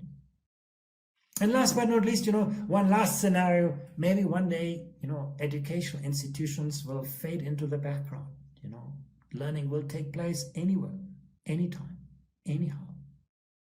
It's a scenario, which will not make teachers less important, but give them very, very different role. In this scenario, as a teacher, you don't need to just be a good instructor. You also need to be a good coach, a good mentor, a good facilitator, a good evaluator. And I think it raises the question how we can make sure that technology will always remain human-centered. When it comes to education, we need to more carefully reflect on what are the appropriate roles of educators and technology. Learning is never a transactional process. It's always a relational process, a social progress. You can see, technology can provide supportive information to teachers. It can advance to control specific tasks, or it can take over larger tasks where technology signals teachers when they need to interact. And you can see there are applications where technology has taken over some tasks almost completely. But where on that spectrum do we want education to be? What's the right space, the right role for education on this? These are the questions educators need to ask themselves today. And, ultimately, we also need greater investment in innovation. Global education venture capital remains tiny when you compare it with other sectors. And when you look at, progress, it's mainly a story about one country, about China. In 2014, over half of global education venture capital was in the United States. In 2020, China's share had risen to 63%. And you can barely see Europe, not to speak of Slovenia. So there are many scenarios in which the world could evolve. And, the future could be any combination of those scenarios. It's really about, us learning to think divergently, learn to imagine different futures, learn to imagine how those futures could play out, and ultimately, become better at understanding the future that we want. The future could be any combination of what I just showed you. And the future is likely to look very different in different places around the world. But, such scenario thinking gives us tools to explore the consequences of, changes for the goals and functioning of education, for the organization and structures, for the education workforce, and for public policy. Well, I hope, here in Slovenia at this conference, you'll find good answers to those questions. Thank you very much.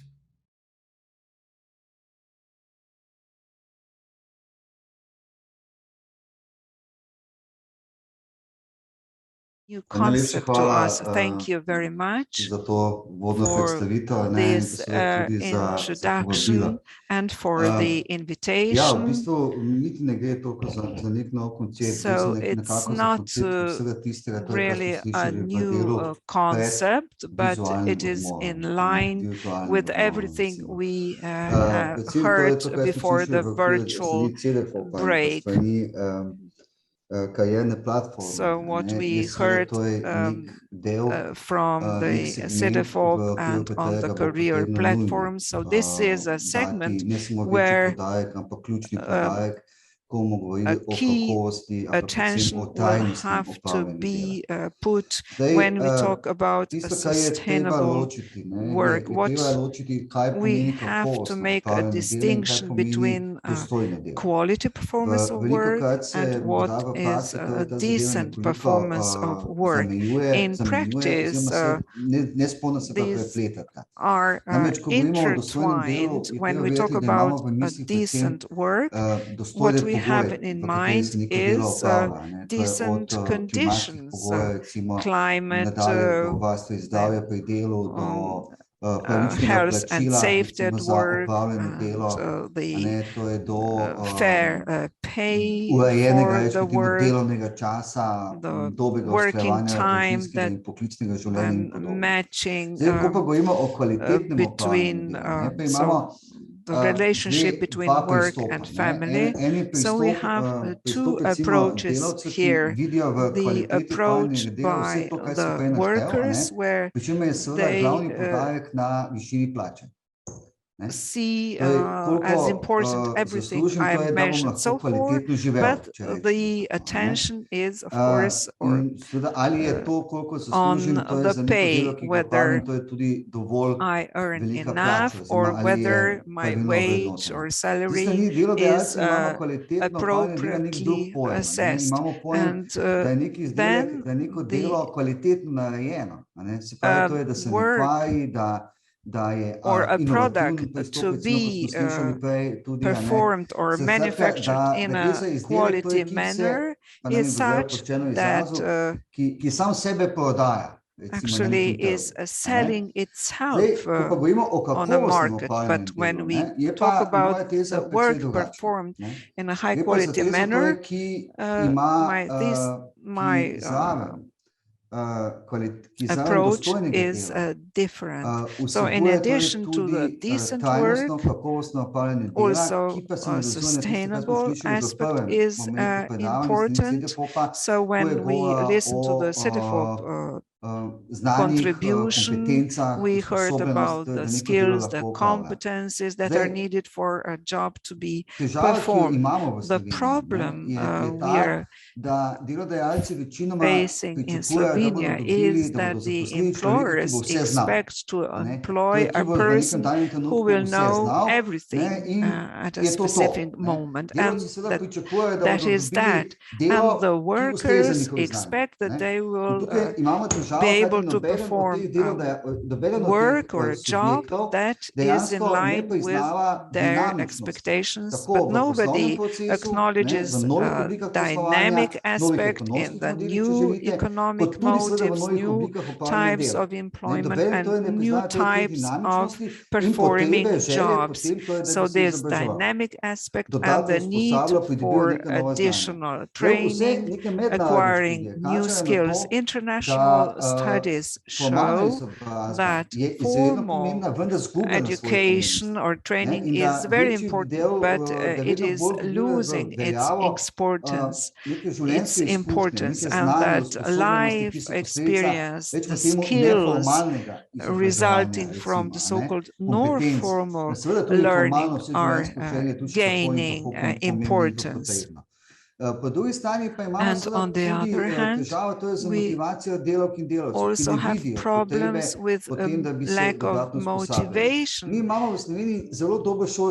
In Slovenia, our educational system is good, one of the best in Europe, but this system applies as long as young people actually are attending or are in schools, but I think that we are in a worse position when we talk about digital skills in general, meaning that at the system level, there is a big mistake that we are not focusing on adults, and it is very important that we prevent unemployment by investing in people who are employed. And if within this high quality performance of work, we need to invest in the people who are employed, namely by anticipating the demand on the labor market. The system that exists in Slovenia is such that, if I put it practically, first the needs are identified within the systems, showing what the employers are looking for. We don't have a body in Slovenia that would be able to forecast the needs on the labor market. And if also the educational policy and the lifelong learning policy would have to ensure the stability of the labor market, because if the work is performed in a high quality manner, this is what ensures the stability of the labor market. So investing in people is what is needed for such stability in order to prevent poverty in the future. Why I've said poverty? We heard that in 2040, every second person will be self-employed. Person employed will be self-employed. I hope this will not be the case. When we talk about self-employed, we talk about business cooperation, so a sole trader, speaking formally, and then a client actually ordering a service. So we need to take a step forward also when we talk about the platform work, not only Uber, but also others, or Volt. In Ljubljana, we don't have that in Maribor.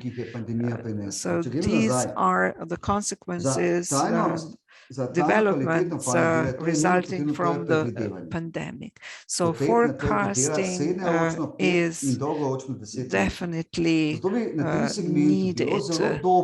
And in this segment, it would be very good to take an approach to a so-called green paper on the labor market, at least until 2030. Why? Because in this way, we can adapt, because we would know where we wish to go on the labor market, what jobs are needed, and we would also adjust the programs to that. One of the major problems of employers and employees, and we talk about lifelong learning, we have motivation on the one hand and expectations of employers regarding the needs.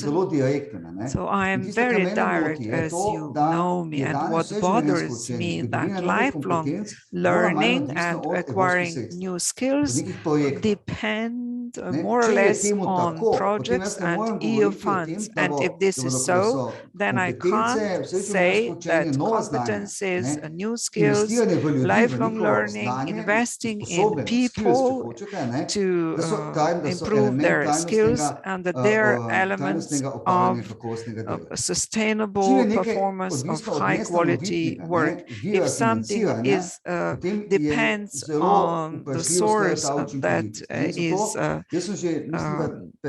not constant, then it's difficult to talk about that. So I would even wish to have a budget item, specific budget item for that. So the problems are really major here and numerous. About the sustainable, high-quality performance of work, we also need to mention the future. So I mentioned Uber and Wolt, this platform work. So they aren't a problem to me. This is a conventional, traditional relationship between the employer and employee. But when we talk about cross-border platform work, where the client comes from the Czech Republic and the provider is in Slovenia or Italy. So this occurs when we speak about the future of work, and we also need to mention here the sustainable work, and this requires solidarity in the society and social progress, and we can't ensure the sustainability. We will not ensure a fair transition to green and digital. So when we talk about so much about digitalization, but if we look at the recovery and resilience plan, most of the funds are allocated to digitalization of public administration, then a small portion to digitalization in large companies, but practically nothing to SMEs. But SMEs are the ones with more than 90% of employees, and this is, I think, that this weakness that should be eliminated. And that's why I mentioned the so-called green paper for the labor market to deal with the future challenges and many things that are still unclear and require the answers.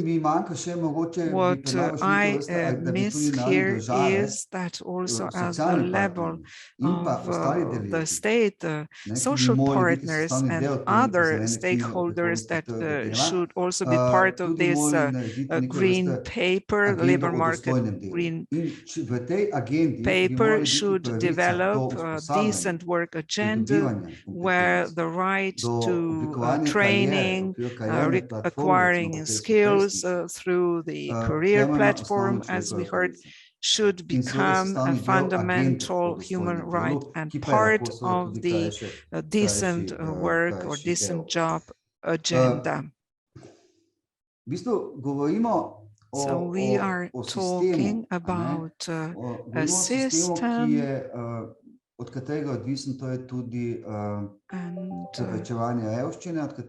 prevention of poverty depends on this system, reducing social inclusion.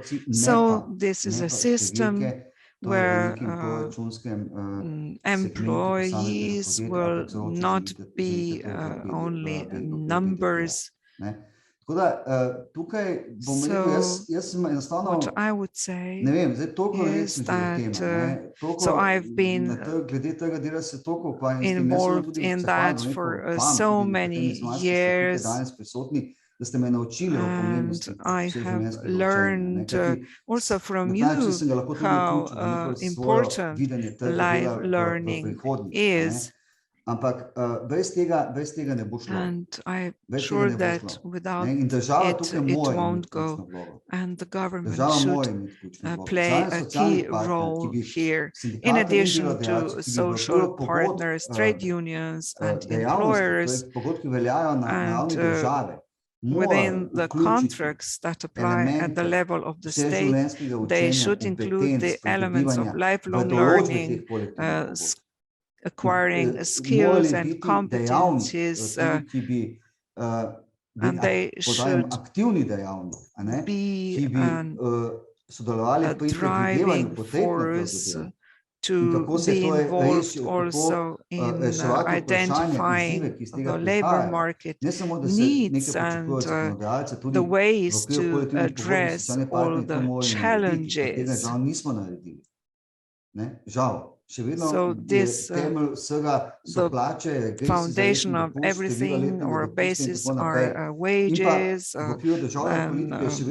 holiday bonuses, and so on, and how to deal with the unemployed, to bring them back to the labor market as soon as possible. I think we need a different approach, namely how to prevent unemployment, but this can be done by being more active when dealing with the people employed. So we can have the models for job sharing. So a person has a regular job, the employer is happy, and then maybe in 6 months or a year, the employer will no longer need that person with that specific skills, but would need additional skills after some time, and maybe the employer can send such a person to training. And in the meantime, the person would receive the wage, or maybe some young people to acquire the necessary skills, and in this way,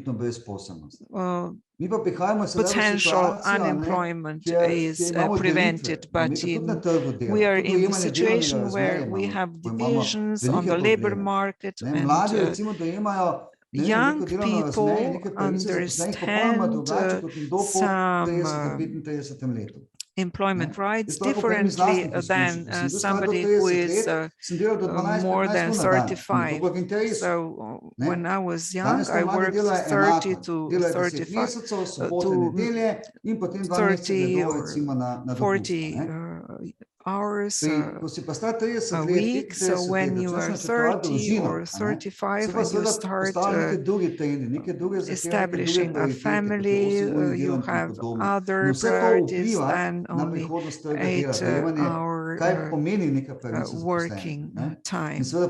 And all this also has an impact on the rights and so on. So there are many challenges we are facing, but the fact is that we may miss the train to be able to resolve them in time. So if I go back to what you were discussing,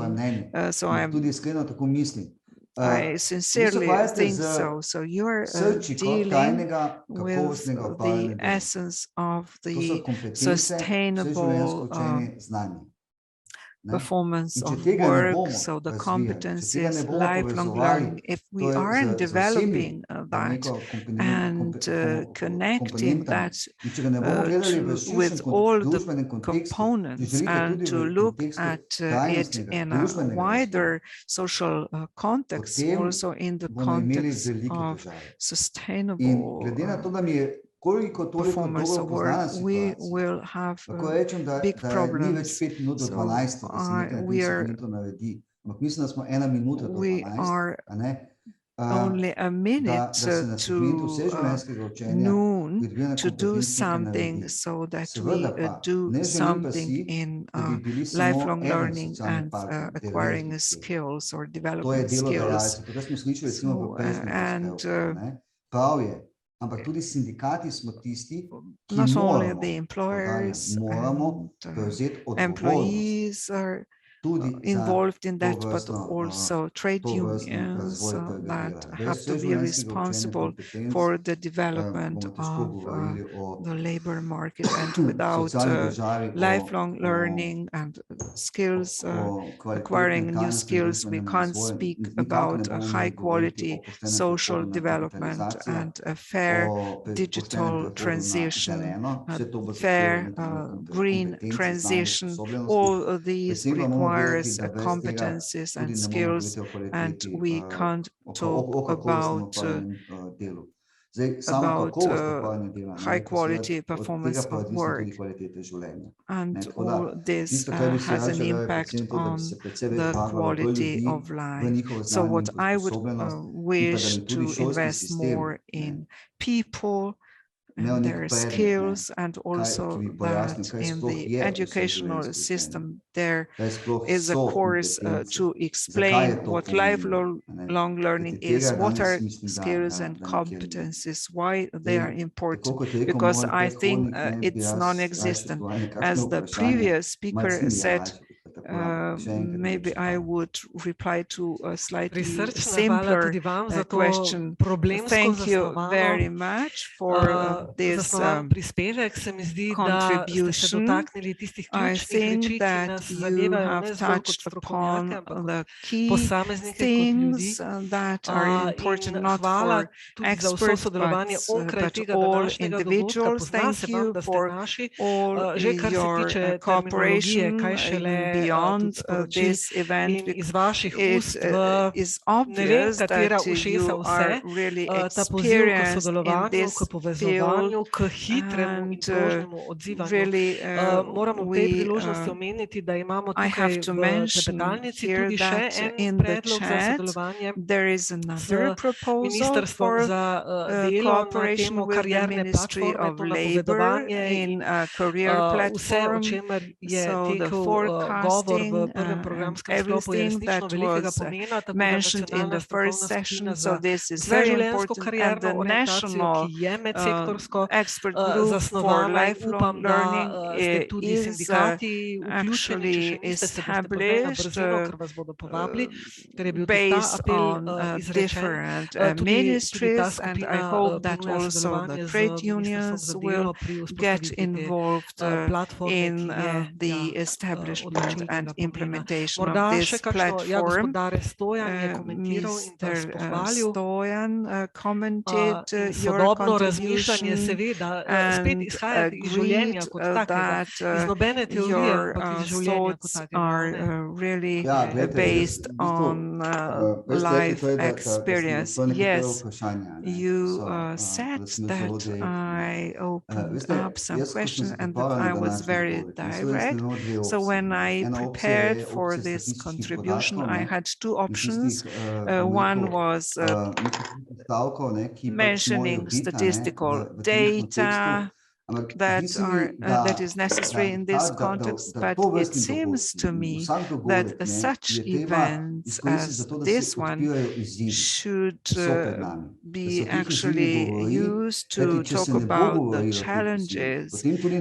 Otherwise, we won't seek solutions. And it seems to me that different stakeholders should be connected. So when we talk about good performance of works and sustainable work, we need to talk about multiple segments. We talk about the development of the society, and it is really crucial that all the stakeholders are involved, so that we identify challenges and seek solutions which are actually there. I would mention an example of a mistake that was made last year during the pandemic. There was a legislative package adopted, number 5, namely to get 100% salary compensation if you stayed at home, but you actually attended some training, but the result was 0 because the employees rather decided to get 80% of salary, and the employers didn't send the employees to any training. So what was missing there was promotion. And today people still think that it is bad if a person aged 50 joins a training on the use of some software tool, or if an individual age 60 starts or joins a training on Excel. So this is not only the problem of trade unions, employers, or you or the government. I think that we haven't done enough as regards promotion. This is why I mentioned that perhaps we should include learning about lifelong learning and acquisition of skills also in primary schools. So what the students in the first year of the secondary school are learning now will be outdated in 4 years. There are some vocations such as electrician and so on are such that won't be easily replaced. Everything else can be replaced, such as digital and so on. So it is really crucial to invest in that. So if I was too direct, I apologize. But it is important that we try to find appropriate solutions, including the solution regarding how to extend the period of service, so that you prolong it, and that you are compensated for that. And in spite of our small sizes, we can find solutions. Thank you very much.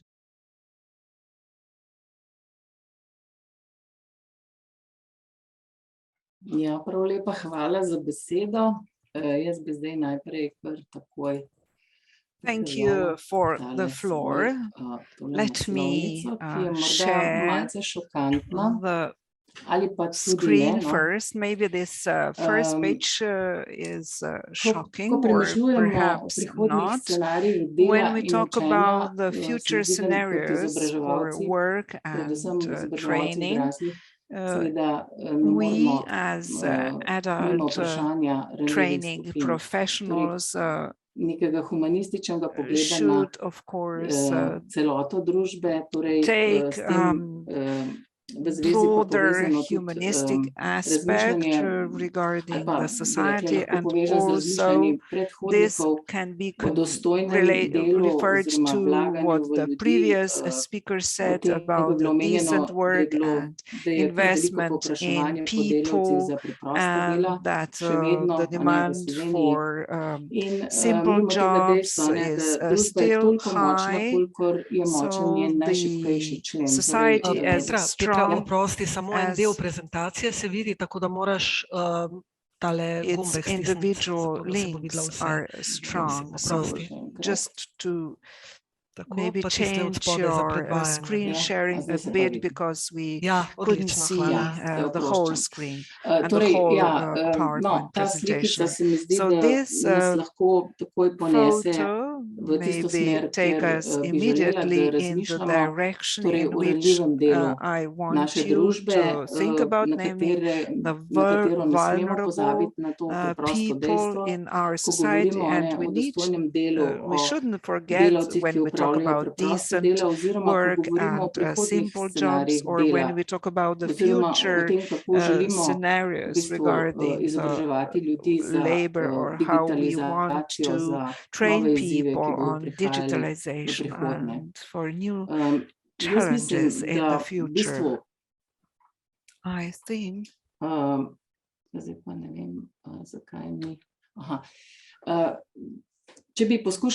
when I try to briefly summarize or highlight what I think Mr. Schleicher highlighted very well, and go from the broader aspect to the concrete specific topics that I think should be discussed. And what I liked when one of the previous speakers mentioned that raising awareness among us is necessary, and that we need to talk also about things that aren't actually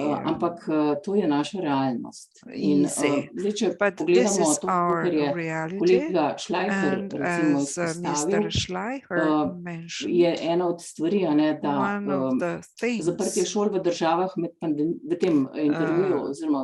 so in his contribution, he mentioned that the closure of schools in countries during the pandemic didn't depend so much on the extent of the infection, but the quality of education in the country. And this is a pragmatic conclusion. And also that in the future, we will have more such difficult times, trials, not only pandemic, and that they will actually bring about more challenges. And then that the knowledge of young people is passive. And also he mentioned the PISA survey, that training also in the undergraduate phase will have to change, not to mention adult training. And he also mentioned that the time spent in educational training institutions means more knowledge. I also found interesting what he said, that in the future or in the past,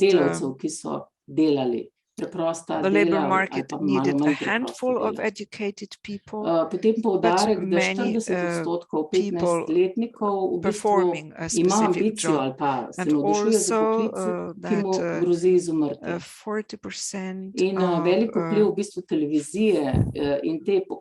15-year-olds want to study for a profession that is threatened to be abandoned.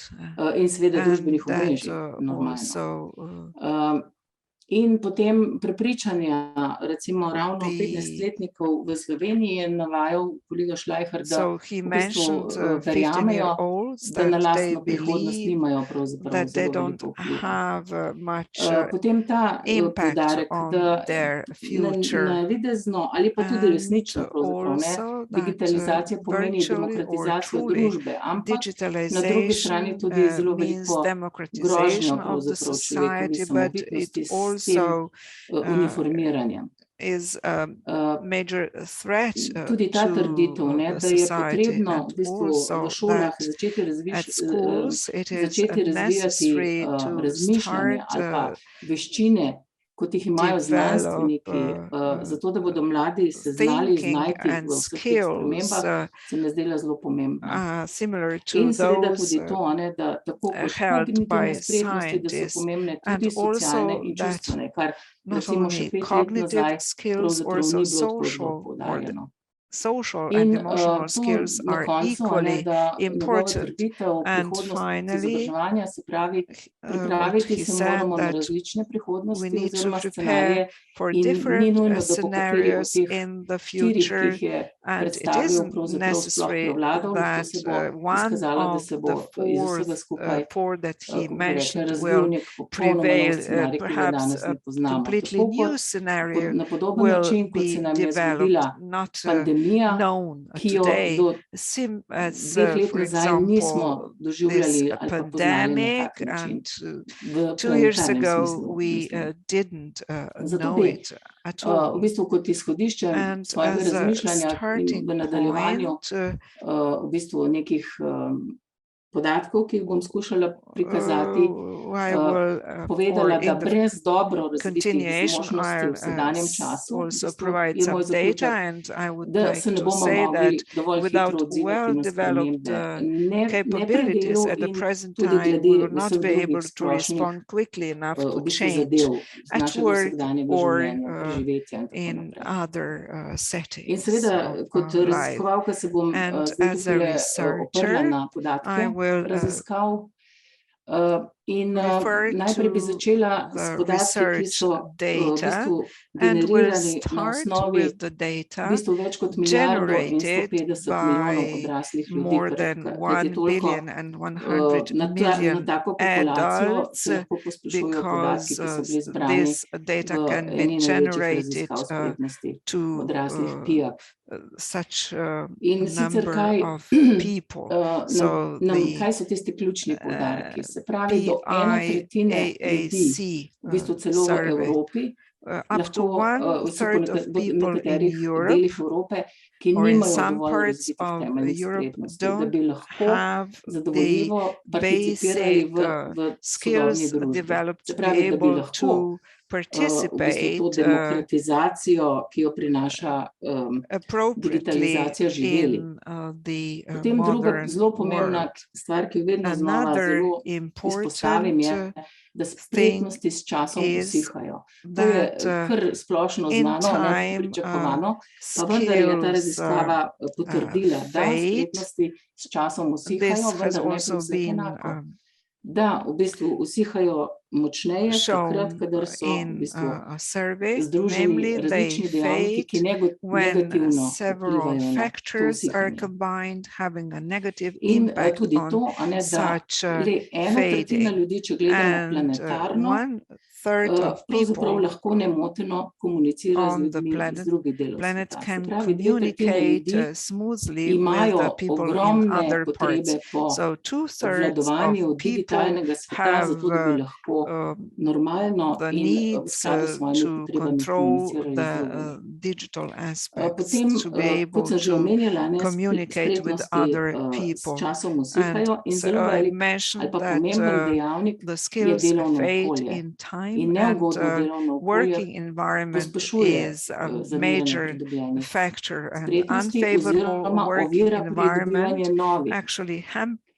Accelerates this fading of the skills already acquired. What I found very important in the research, or a general conclusion, that individuals with less developed skills in the economies and societies actually decelerate the development more than the others. So meaning that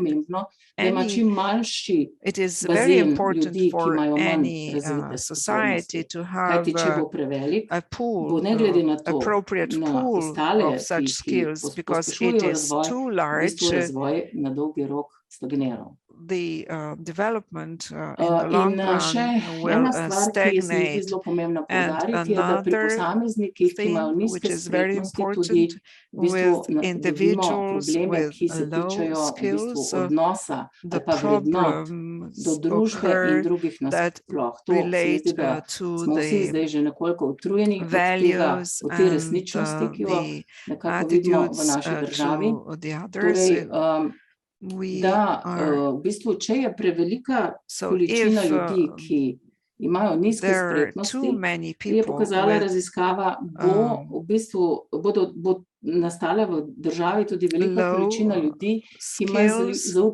then there will be also many people who do not trust other people and don't approve the system. And another conclusion, with such less qualified people, they will more frequently say that their health is poor and that they have no impact on political processes, and that they will more often say that they are not involved in activities of the society, such as different associations, clubs, and so on. So how many are there such people in Slovenia? And from this PIAAC research, we can say that the population aged between 16 to 65,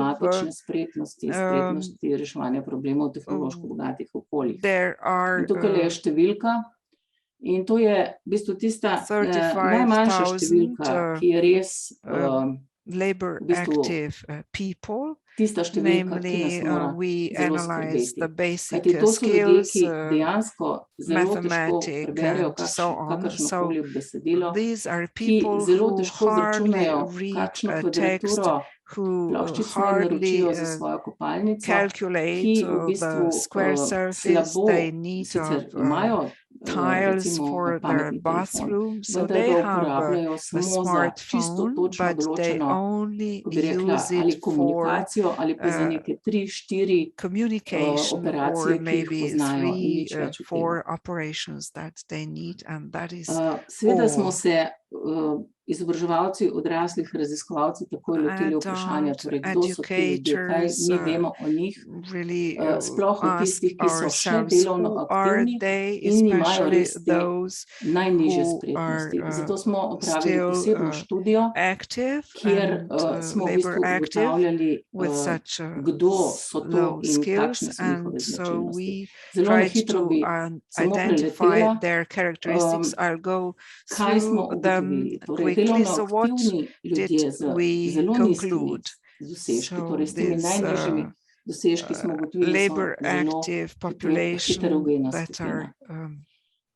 Tisto, kar nas je presenetilo, je, da je veliko starejših moških, oziroma nas ni presenetilo, kar se je potrdilo iz sicer našega vedenja o ranljivih skupinah, da je veliko starejših moških starih med 56 in 65 let, torej starejših moških, v nekem zrelem obdobju kariere, ko že izpredajo.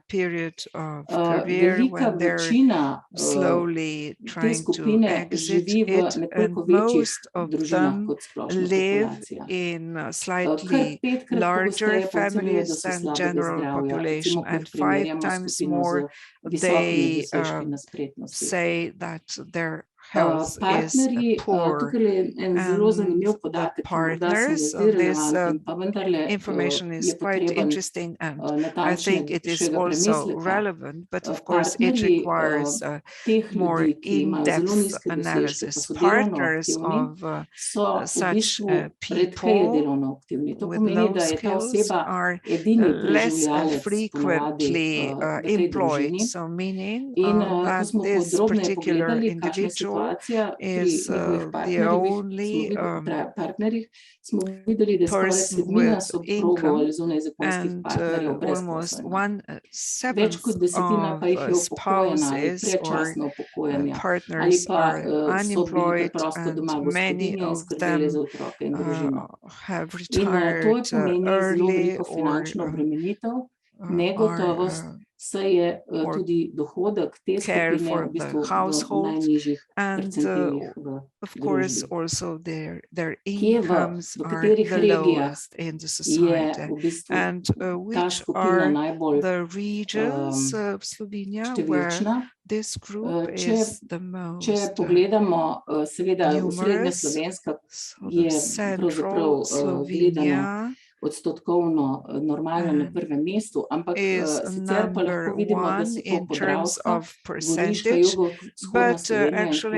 Podravska, Goriška, jugovzhodna Slovenija in Koroška, da so to recimo regije, pri katerih velja v bistvu posebna pozornost. In naj povem, da ravno kar zaključujemo posebno študijo, tematsko študijo, kjer smo podrobnogled ravno vzeli posamezne regije in v bistvu se ta podatek tukaj pokriva. Tudi to, kje živijo ljudje, torej v kakšnih naseljih nas je posebej zanimalo in videli smo, da več kot polovica skupine živi v manjših naseljih in največ od teh v podeželskih naseljih, torej v majhnih podeželskih naseljih. Zakaj je to pomembno? Zato, ker je pa tam v bistvu možnost v bistvu izobraževalnih aktivnosti, prostočasnih, vseživljenjskega učenja, kjer gre za zelo majhne kraje, na eni strani lahko zelo okrnjena, vendar pa vemo, da na drugi strani so pa nekatere vasi, lokalna okolja, vendarle, kar se tiče socialnih odnosov ali pa as far as social relationships are concerned and social support, this can be of high quality water, the working conditions of these the working conditions vary, but mostly the working conditions are hard, then the percentage of semi-skilled people for industrial work, so this share is very high. And then 8 times more basic occupations for simple jobs. V bistvu ne vpliva ugodno na utrjevanje ali pa razvoj spretnosti, ker tukaj ni izzivov nobene avtonomije pri delu in tako naprej. Če se ozremo pa na samo najbolj temeljno spretnost, se pravi besedilne spretnosti, ki je tisti osnovni temelj pismenosti, ki omogoča potem posamezniku izražanje, vstopanje v družbo, pa tudi v bistvu napredovanje v digitalnih spretnostih, kot je pokazala raziskava. Vidimo, da v bistvu lahko zaznamo pri tej skupini dejansko velik problem bralnih navad, bralne kulture. In na drugi strani tudi zaradi velikega deleža priseljencev problem jezika in sporazumevanja. In to ni samo problem teh posameznikov, ampak postane problem družinske pismenosti in še naslednjih generacij. Kajti, kot vemo, da to je v bistvu potem nizka družinska pismenost postane generacijski problem, ki se prenaša z generacije v generacijo.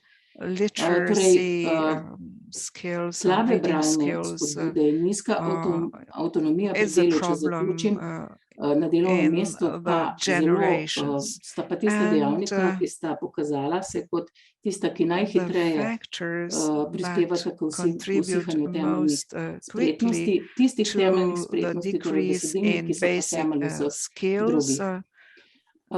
In če pogledamo result še, from ko smo gledali še that motivacijo, settings. smo And if videli, we look da at pri the tej skupini ni motivation, motivacije, da bi z we izobraževanjem could izboljšali see svoj that delovni there is položaj. lack of Ljudje so motivation prepričani, for da training je za to delo, ki ga improve oni lahko their dobijo, dovolj to, kar znajo. position, because they think Tukaj imamo that v bistvu opravka s to prepričanjem, o katerih je perform bilo že prej their kar nekaj job, they povedanega. have sufficient skills. Zaradi nižjih dohodkov ali pa prihodkov, Because pa of imajo the tudi manj lower priložnosti, da bi sami income, financirali izobraževalno there dejavnost, isn't kajti many v bistvu opportunities v podjetjih običajno to te fund možnosti nimajo. their training, because In in seveda the logično je, da v companies where takih they work, okoliščinah there problem isn't zaupanja such v družbo in possibility. nizka And delovna also there is a avtonomija problem nista nobena regarding the redkost. confidence in In ko society smo to and low primerjali z work primerljivo autonomy or evropsko job skupino autonomy. And posameznikov, when ki imajo compared najnižje to spretnosti, smo the videli, da je European situacija v Sloveniji v tem situation, oziru we could see slabša. that in Slovenia the situation in this regard Ampak, is da ne bom samo o worse. slabem, tam, But kjer pa lahko v bistvu vidimo we can neko svetlo luč also za naprej, see some, v tem smislu, kot je or we kolega can Schleicher be izpostavil, also da v bistvu se optimistic moramo in pripraviti a na res na certain area, as nepričakovane Mr. stvari, ki morda Schleicher sploh še said. ne obstajajo. We Pa have vidimo to to get ready dejstvo, da for se več things kot that polovica oseb are iz te skupine unexpected, namely pri half reševanju of problemov the v people from tehnološko this bogatih group okoljih rada uči novosti. Vendar pa like je to raba njihovih learn spretnosti šibka, new kar pomeni, skills da imajo zelo malo related to možnosti the pravzaprav tudi na achievements delu, in pri delu še problem vedno, solving da bi in v bistvu okrepili technologically te svoje rich spretnosti, environment. kar But pomeni, da so naša delovna mesta še vedno how v they mnogih use these okoljih zelo skills is preprosta, still še ne not v bistvu sufficient. posodobljena. Dejstvo pa je še ta razveseljiva novica, da smo zračunali, da se v povečanem obsegu delovnega sodelovanja, se pravi, če na delovnih mestih nekdo, da parafraziram, če na delovnih mestih nekdo skrbi za delovno sodelovanje tudi teh ljudi, se učenje novosti pri teh ljudih ukrepi celo bolj kot v evropsko primerljivi skupini.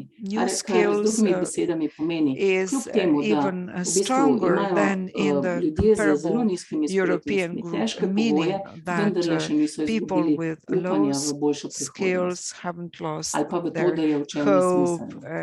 Tako da tukaj bi jaz zaključila in v bistvu nas vse skupaj mogoče upozorila na to, da ko razmišljamo o prihodnosti in o tudi ekonomskih kazalcih in o v bistvu politiki izobraževanja in smernicah, ne pozabimo v resnici na to, da v bistvu bomo toliko močni kot družba, kolikor bodo močni ti najšibkejši členi.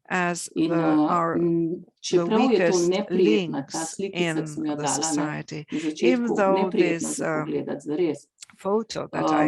Ne pozabimo, da je to tudi realnost naše družbe. In moja prihodnost ali pa prihodnost mojih vnukov je gotovo tudi odvisna od tega, kako bomo poskrbeli za tistega človeka, ki je iztrošen po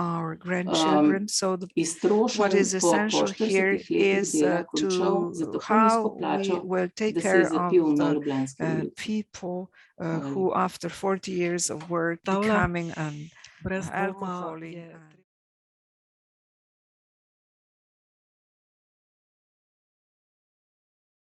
Ja, dober dan, zdaj moram jaz nekaj. Aha, morate mi dati dovoljenje. Ja, bo Franci takoj uredil.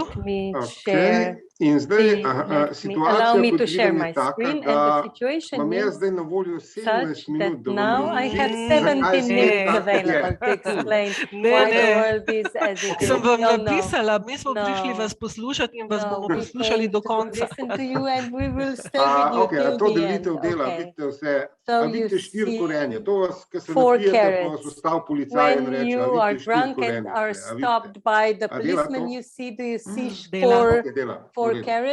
Zdaj dejansko, paste, mislim, to, kar mene res zanima, je najširši možni pogled. is the widest possible view because it's the most difficult one. We are made to see things partially specialized. However, I'm interested in the widest possible view. And I have few minutes to show you. And the idea how we got to the present relationship to work, it will be quite quickly. I will speak fast. So my apologies to the interpreter. If she burns out, but this is a huge topic. To put it into one focused thing, it's really difficult. Start with quotes. There is a number of quotes online. Freud said, love and work are important in work. So you probably read it. I can say just, I fully agree, but let's have a detailed look into this statement. This is my interpretation of Freud. Life is looking for balance between sensible work and sensible relationship. Love is equals sensible relationship. You have love for children, for your partner, and we are social beings, so we have relationships with people around us. And it is great to make these relationships sensible and looking at the balance between sensible work and sensible relationship that we are all looking for. Let's go back in time. I started as a programmer in times when we have highly primitive computers. You had to ask, how is it made before you started programming? And my question here was, how are we made before we start discussing theory? Looking to ancient history, to communities of hunters and gatherers that we lived 400,000 generations, not years, but generations. And our biology is made for that, to hunt and gather. And we have to be aware that we are using our biology. And the thing is that these hunter-gatherers groups used to work 2 to 3 hours a day, and the remaining time was socializing, chatting, hygiene, stories. So we are made to work 2 to 3 hours a day. And the modern research shows that we can work 2 to 3 hours, highly focused and creative work, and then 6 hours of rummaging around in the morning, and we can repeat it 2 or 3 times a day. Yes. And then it is truly interesting for me. In some countries, they have some experiments, and they cut working hours to 7. And productivity doesn't fall, and we rummage for around an hour less, so we can work for 3 hours. You need an hour for coffee and discussions, 2 to 3 intensified hours of work, and an hour to say goodbye and get from work. And my conclusion is 4 hours of work is enough. Go into ancient history of 400,000 generations, 2 hours a day for work, the rest was left for relationships. These are intimacy relationships, so the scale between work and relationships falls into relationships strongly. And let's see what is going on today with our scale. How are our relationships? US survey, parents and children have 3 to 5 minutes a week of sensible discussion, 3.5 minutes. Sensible discussion between parents and children.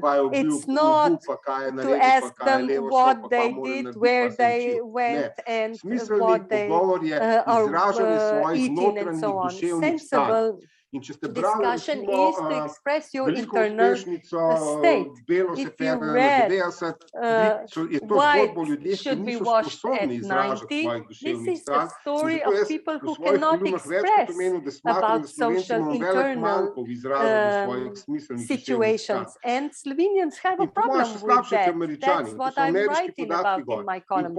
We are even worse than the Americans, and between spouses, I saw a manual about happy marriages. If you are talking 10 minutes a day, that makes your marriage happy. We are talking about minute quantities. That means that we failed in relationships. 3 minutes, 10 minutes a day, we failed in relationships. So our scale fell into work. Without stability in our work, we move into in relationship, we move into work. Sensible work. Overwork causes 750 people to die, 1,000 people to die a year. So excessive work is a problem. How we got here? There are 4 reasons for that. First, egoism, misvalues, work as punishment, and lost sense. And let me move through all the 4. Okay, let's begin. Let's tackle the age of ego. And it requires a wider view. Human history is waving between collective and ego, between collective and individual and back. And in 1960s, of course, Soviet Union, communism, it was a collective society, and on the other side, US with hippies, collective hippies of hippies, we had the rejection with Chicago Economic School, with Friedman in 1970, with well-known article that the only thing that the company should do is create profit. No responsibility, human social responsibility, just profit is the main motto. Greed is good was their motto. And since economy went there, science went and followed. Richard Dawkins wrote about selfish gene. And this is the key, that the person you love most is yourself. You have only your own genes. You have 100% your genes. You love your children 50%. When I read this 76, I found it colossal absurdity. These are the stories about people these are not the stories about people who would risk their lives to sacrifice a stranger. And the story about 3 men who tried to save a drowning dog. They 3 drowned and the dog survived. So this absurdity of the theory was obvious to me, but it became quite popular. Google mentions that the nomination for the best scientific book is The Selfish Gene. The gene is selfish and the greed is good, and the policy followed Margaret Thatcher with her statement, and you know there is no such thing as society. There are individual men and women and their families, saying people are selfish, and a person to lead the society with such an attitude, that's obvious. And not recently, the Catholic Church in Rome gathered the data which sins, mortal sins people confess to. This was a global research in 1995. This was the last time when greed is one of the mortal sins, and then they lost it. This is the last greed on seventh place. And if a mortal sin stops being sin, becomes a virtue, something changes deeply in society. Let me just say how easy it is to be a man. Three main sins for men are lust, gluttony, and sloth. You just watch a porn and overeat on your couch and you are done as a man. So greed was lost as a mortal sin. And since it is no longer a sin, the differences between pay, between the best paid and other people have started to grow and grow. And workers have increased their productivity, but their salaries in real terms have not grown since 1970s. The salaries fell and remained at the same position for the last 50 years. And the differences between the salaries of the majority of people and productivities and GDP growth, GDP is growing exponentially, but the salaries are growing and mobility has fully fell. And the least socially mobile country in the world is United States. And this is a fairy tale. If you are there, you can succeed. You have the least opportunity to get rich and least opportunity in any other state, Scandinavia. You have more chance to do something, to make something of yourself. And this leads us to a modern society, deeply divided society. The difference between productivity and wealth went to the space of the rich people. The 50 richest Americans are worth as much as the poorest 165 million. This is one reason. Next, mixed value. Since greed is good and your genes are forcing you to get as much as you can, we got to the rule that more good for the society you are, less you are paid. These are two research. The left is US, it's the pondered index. The benefit for the society, researchers +9, teachers +1, engineers, they are okay, lawyers are slightly bad for society, advertisers minus, managers minus, and financiers, they hurt society. And on the right-hand side, absolute amounts in pounds, banker in the city, 5 million pounds of the pay, causing 7 times more harm to the society. Tax advisor causes 11 times more harm for the society, and then it turns upside down. Cleaner at the hospital is paid much less, but does 10 times good for the society. And I read the Financial Times this Saturday.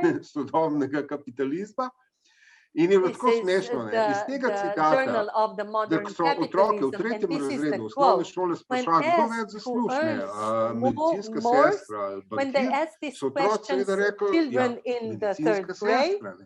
they In said iz tega so napisali nurses članek na are dveh better velikih paid. straneh And formata, they kako so covered otroci this finančno story in neizobraženi. 2 Da pages, moramo how children v šolah are zvišati njihovo finančno financially izobraževanje, miseducated. ker mora jim biti So jasno, we da have seveda improved mora their bankir financial neprimerno education. Of course, ne, ni pa the banker earns much more than the nurse, vse une but redakcije ni padlo no na pamet, one kaj pa če imajo otroci prav, thought kaj pa that če bi bile if mogle perhaps medicinske children sestre are biti bolj right plačane in and the bankirji manj. nurses should be paid Tretjo, more than the delo kot bankers. kazen. And the O tem third, se pa res work ne as govori. punishment. Ampak This is not something kaj je ustvarilo just, človeka? but Človeka what so ustvarili created človeške people. možgane, predvsem odnosi Human in brain igra, kot je were created through raziskoval the John game, play, Huizinga, and Nizozemec, upam, sem prvič govoril. relationships. Ker pa se vsem, kar nas res zanima in kar počnemo z veseljem, je element ustvarjalnosti in torej igrivosti. Ustvarjalnost sama po sebi je igrivost, ne more biti drugače. In če imate vi v sebi igrivost, imate i voljo do veselja in do sprememb in do življenja in do vsega. Ampak, pa ste zdaj, ne? Kako se je začela Amerika? Na ladji Mayflower so se zbrali puritanci, ki so ugotovili, da v Evropi ne bodo mogli narediti novega sveta in so šli delati novi svet drugam. Ampak puritanski svet prisega na trpljenje. In to je treba zelo vedeti. Jaz ni zdaj časa, da grem po razvoju puritanske mistike, ki je izjemno močna v Ameriki. In z tem izjemno močna po celem svetu. Ker mi, ki beremo nek ameriški priročnik o poslu ali o čemerkoli, je to puritanizem o trpljenju in trudu not vključen. To morate vedeti. In naštel bi samo omenil bi Thomasa Carlyla, da delo mora biti trpljenje. Delo mora biti njegov citat worship of sorrow, čaščenje žalosti, tuge. In delavec mora svojo službo nositi, kot je Jezus nosil svojo trnjevo krono.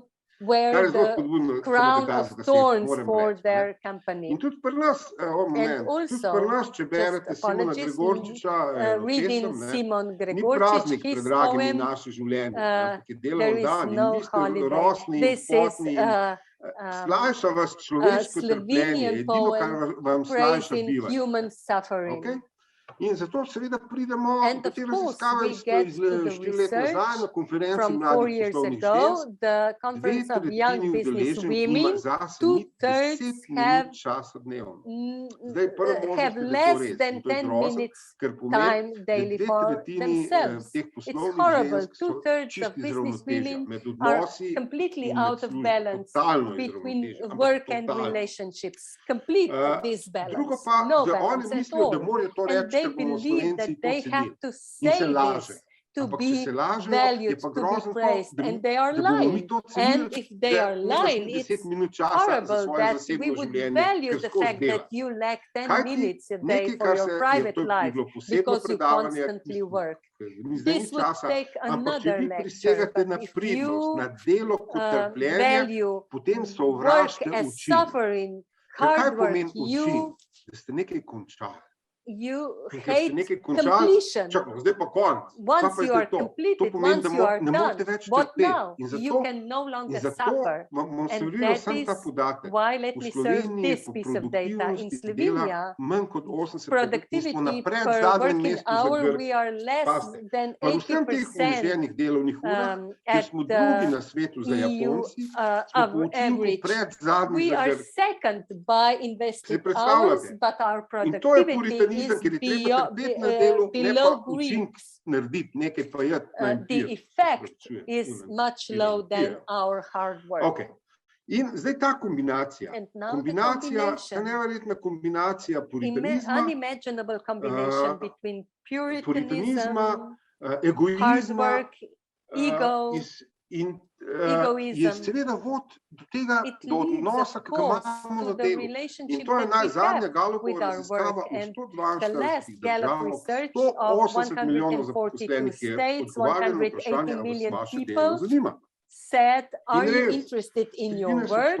Yes, 13% of people are interested in the work they are doing. 63% say, I get paid and I don't care about my work. This is highly controversial. You cannot spend 8-10 hours a day and I don't care what I do. What we do shape us.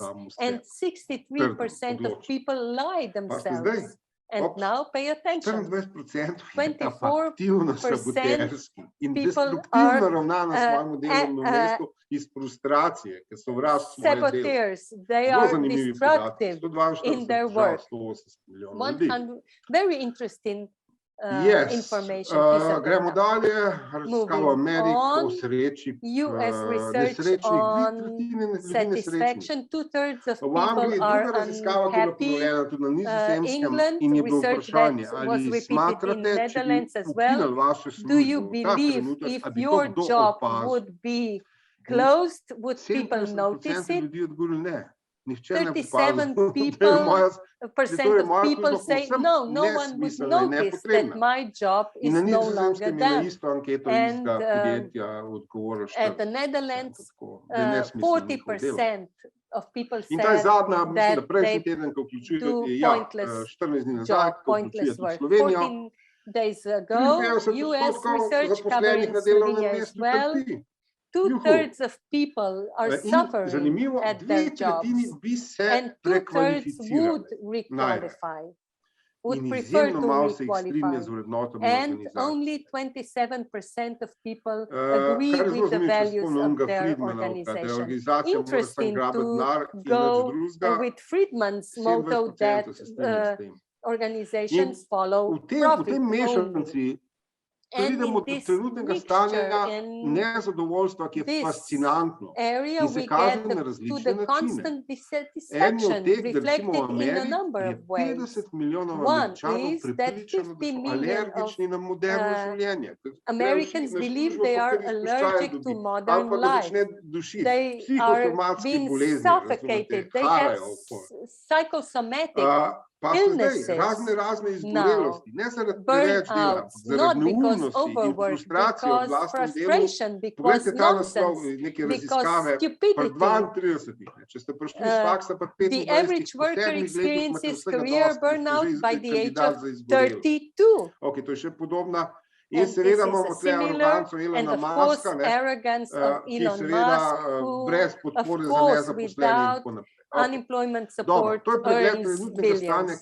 This is the overview of current situation, extreme dissatisfaction, frustration that is reflected everywhere for students who are required to present PCT proof.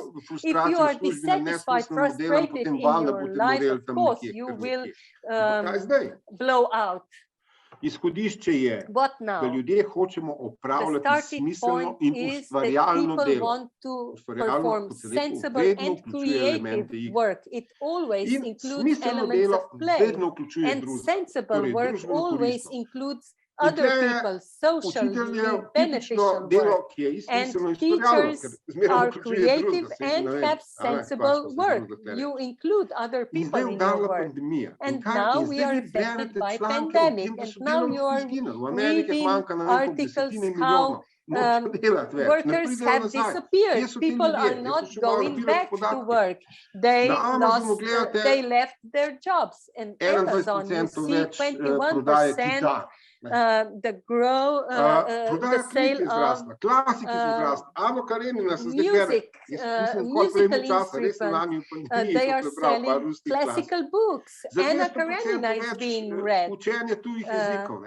200% increase in learning languages, and 40% of people have improved their digital knowledge. They had time to do that, and 77% of people want to do something else.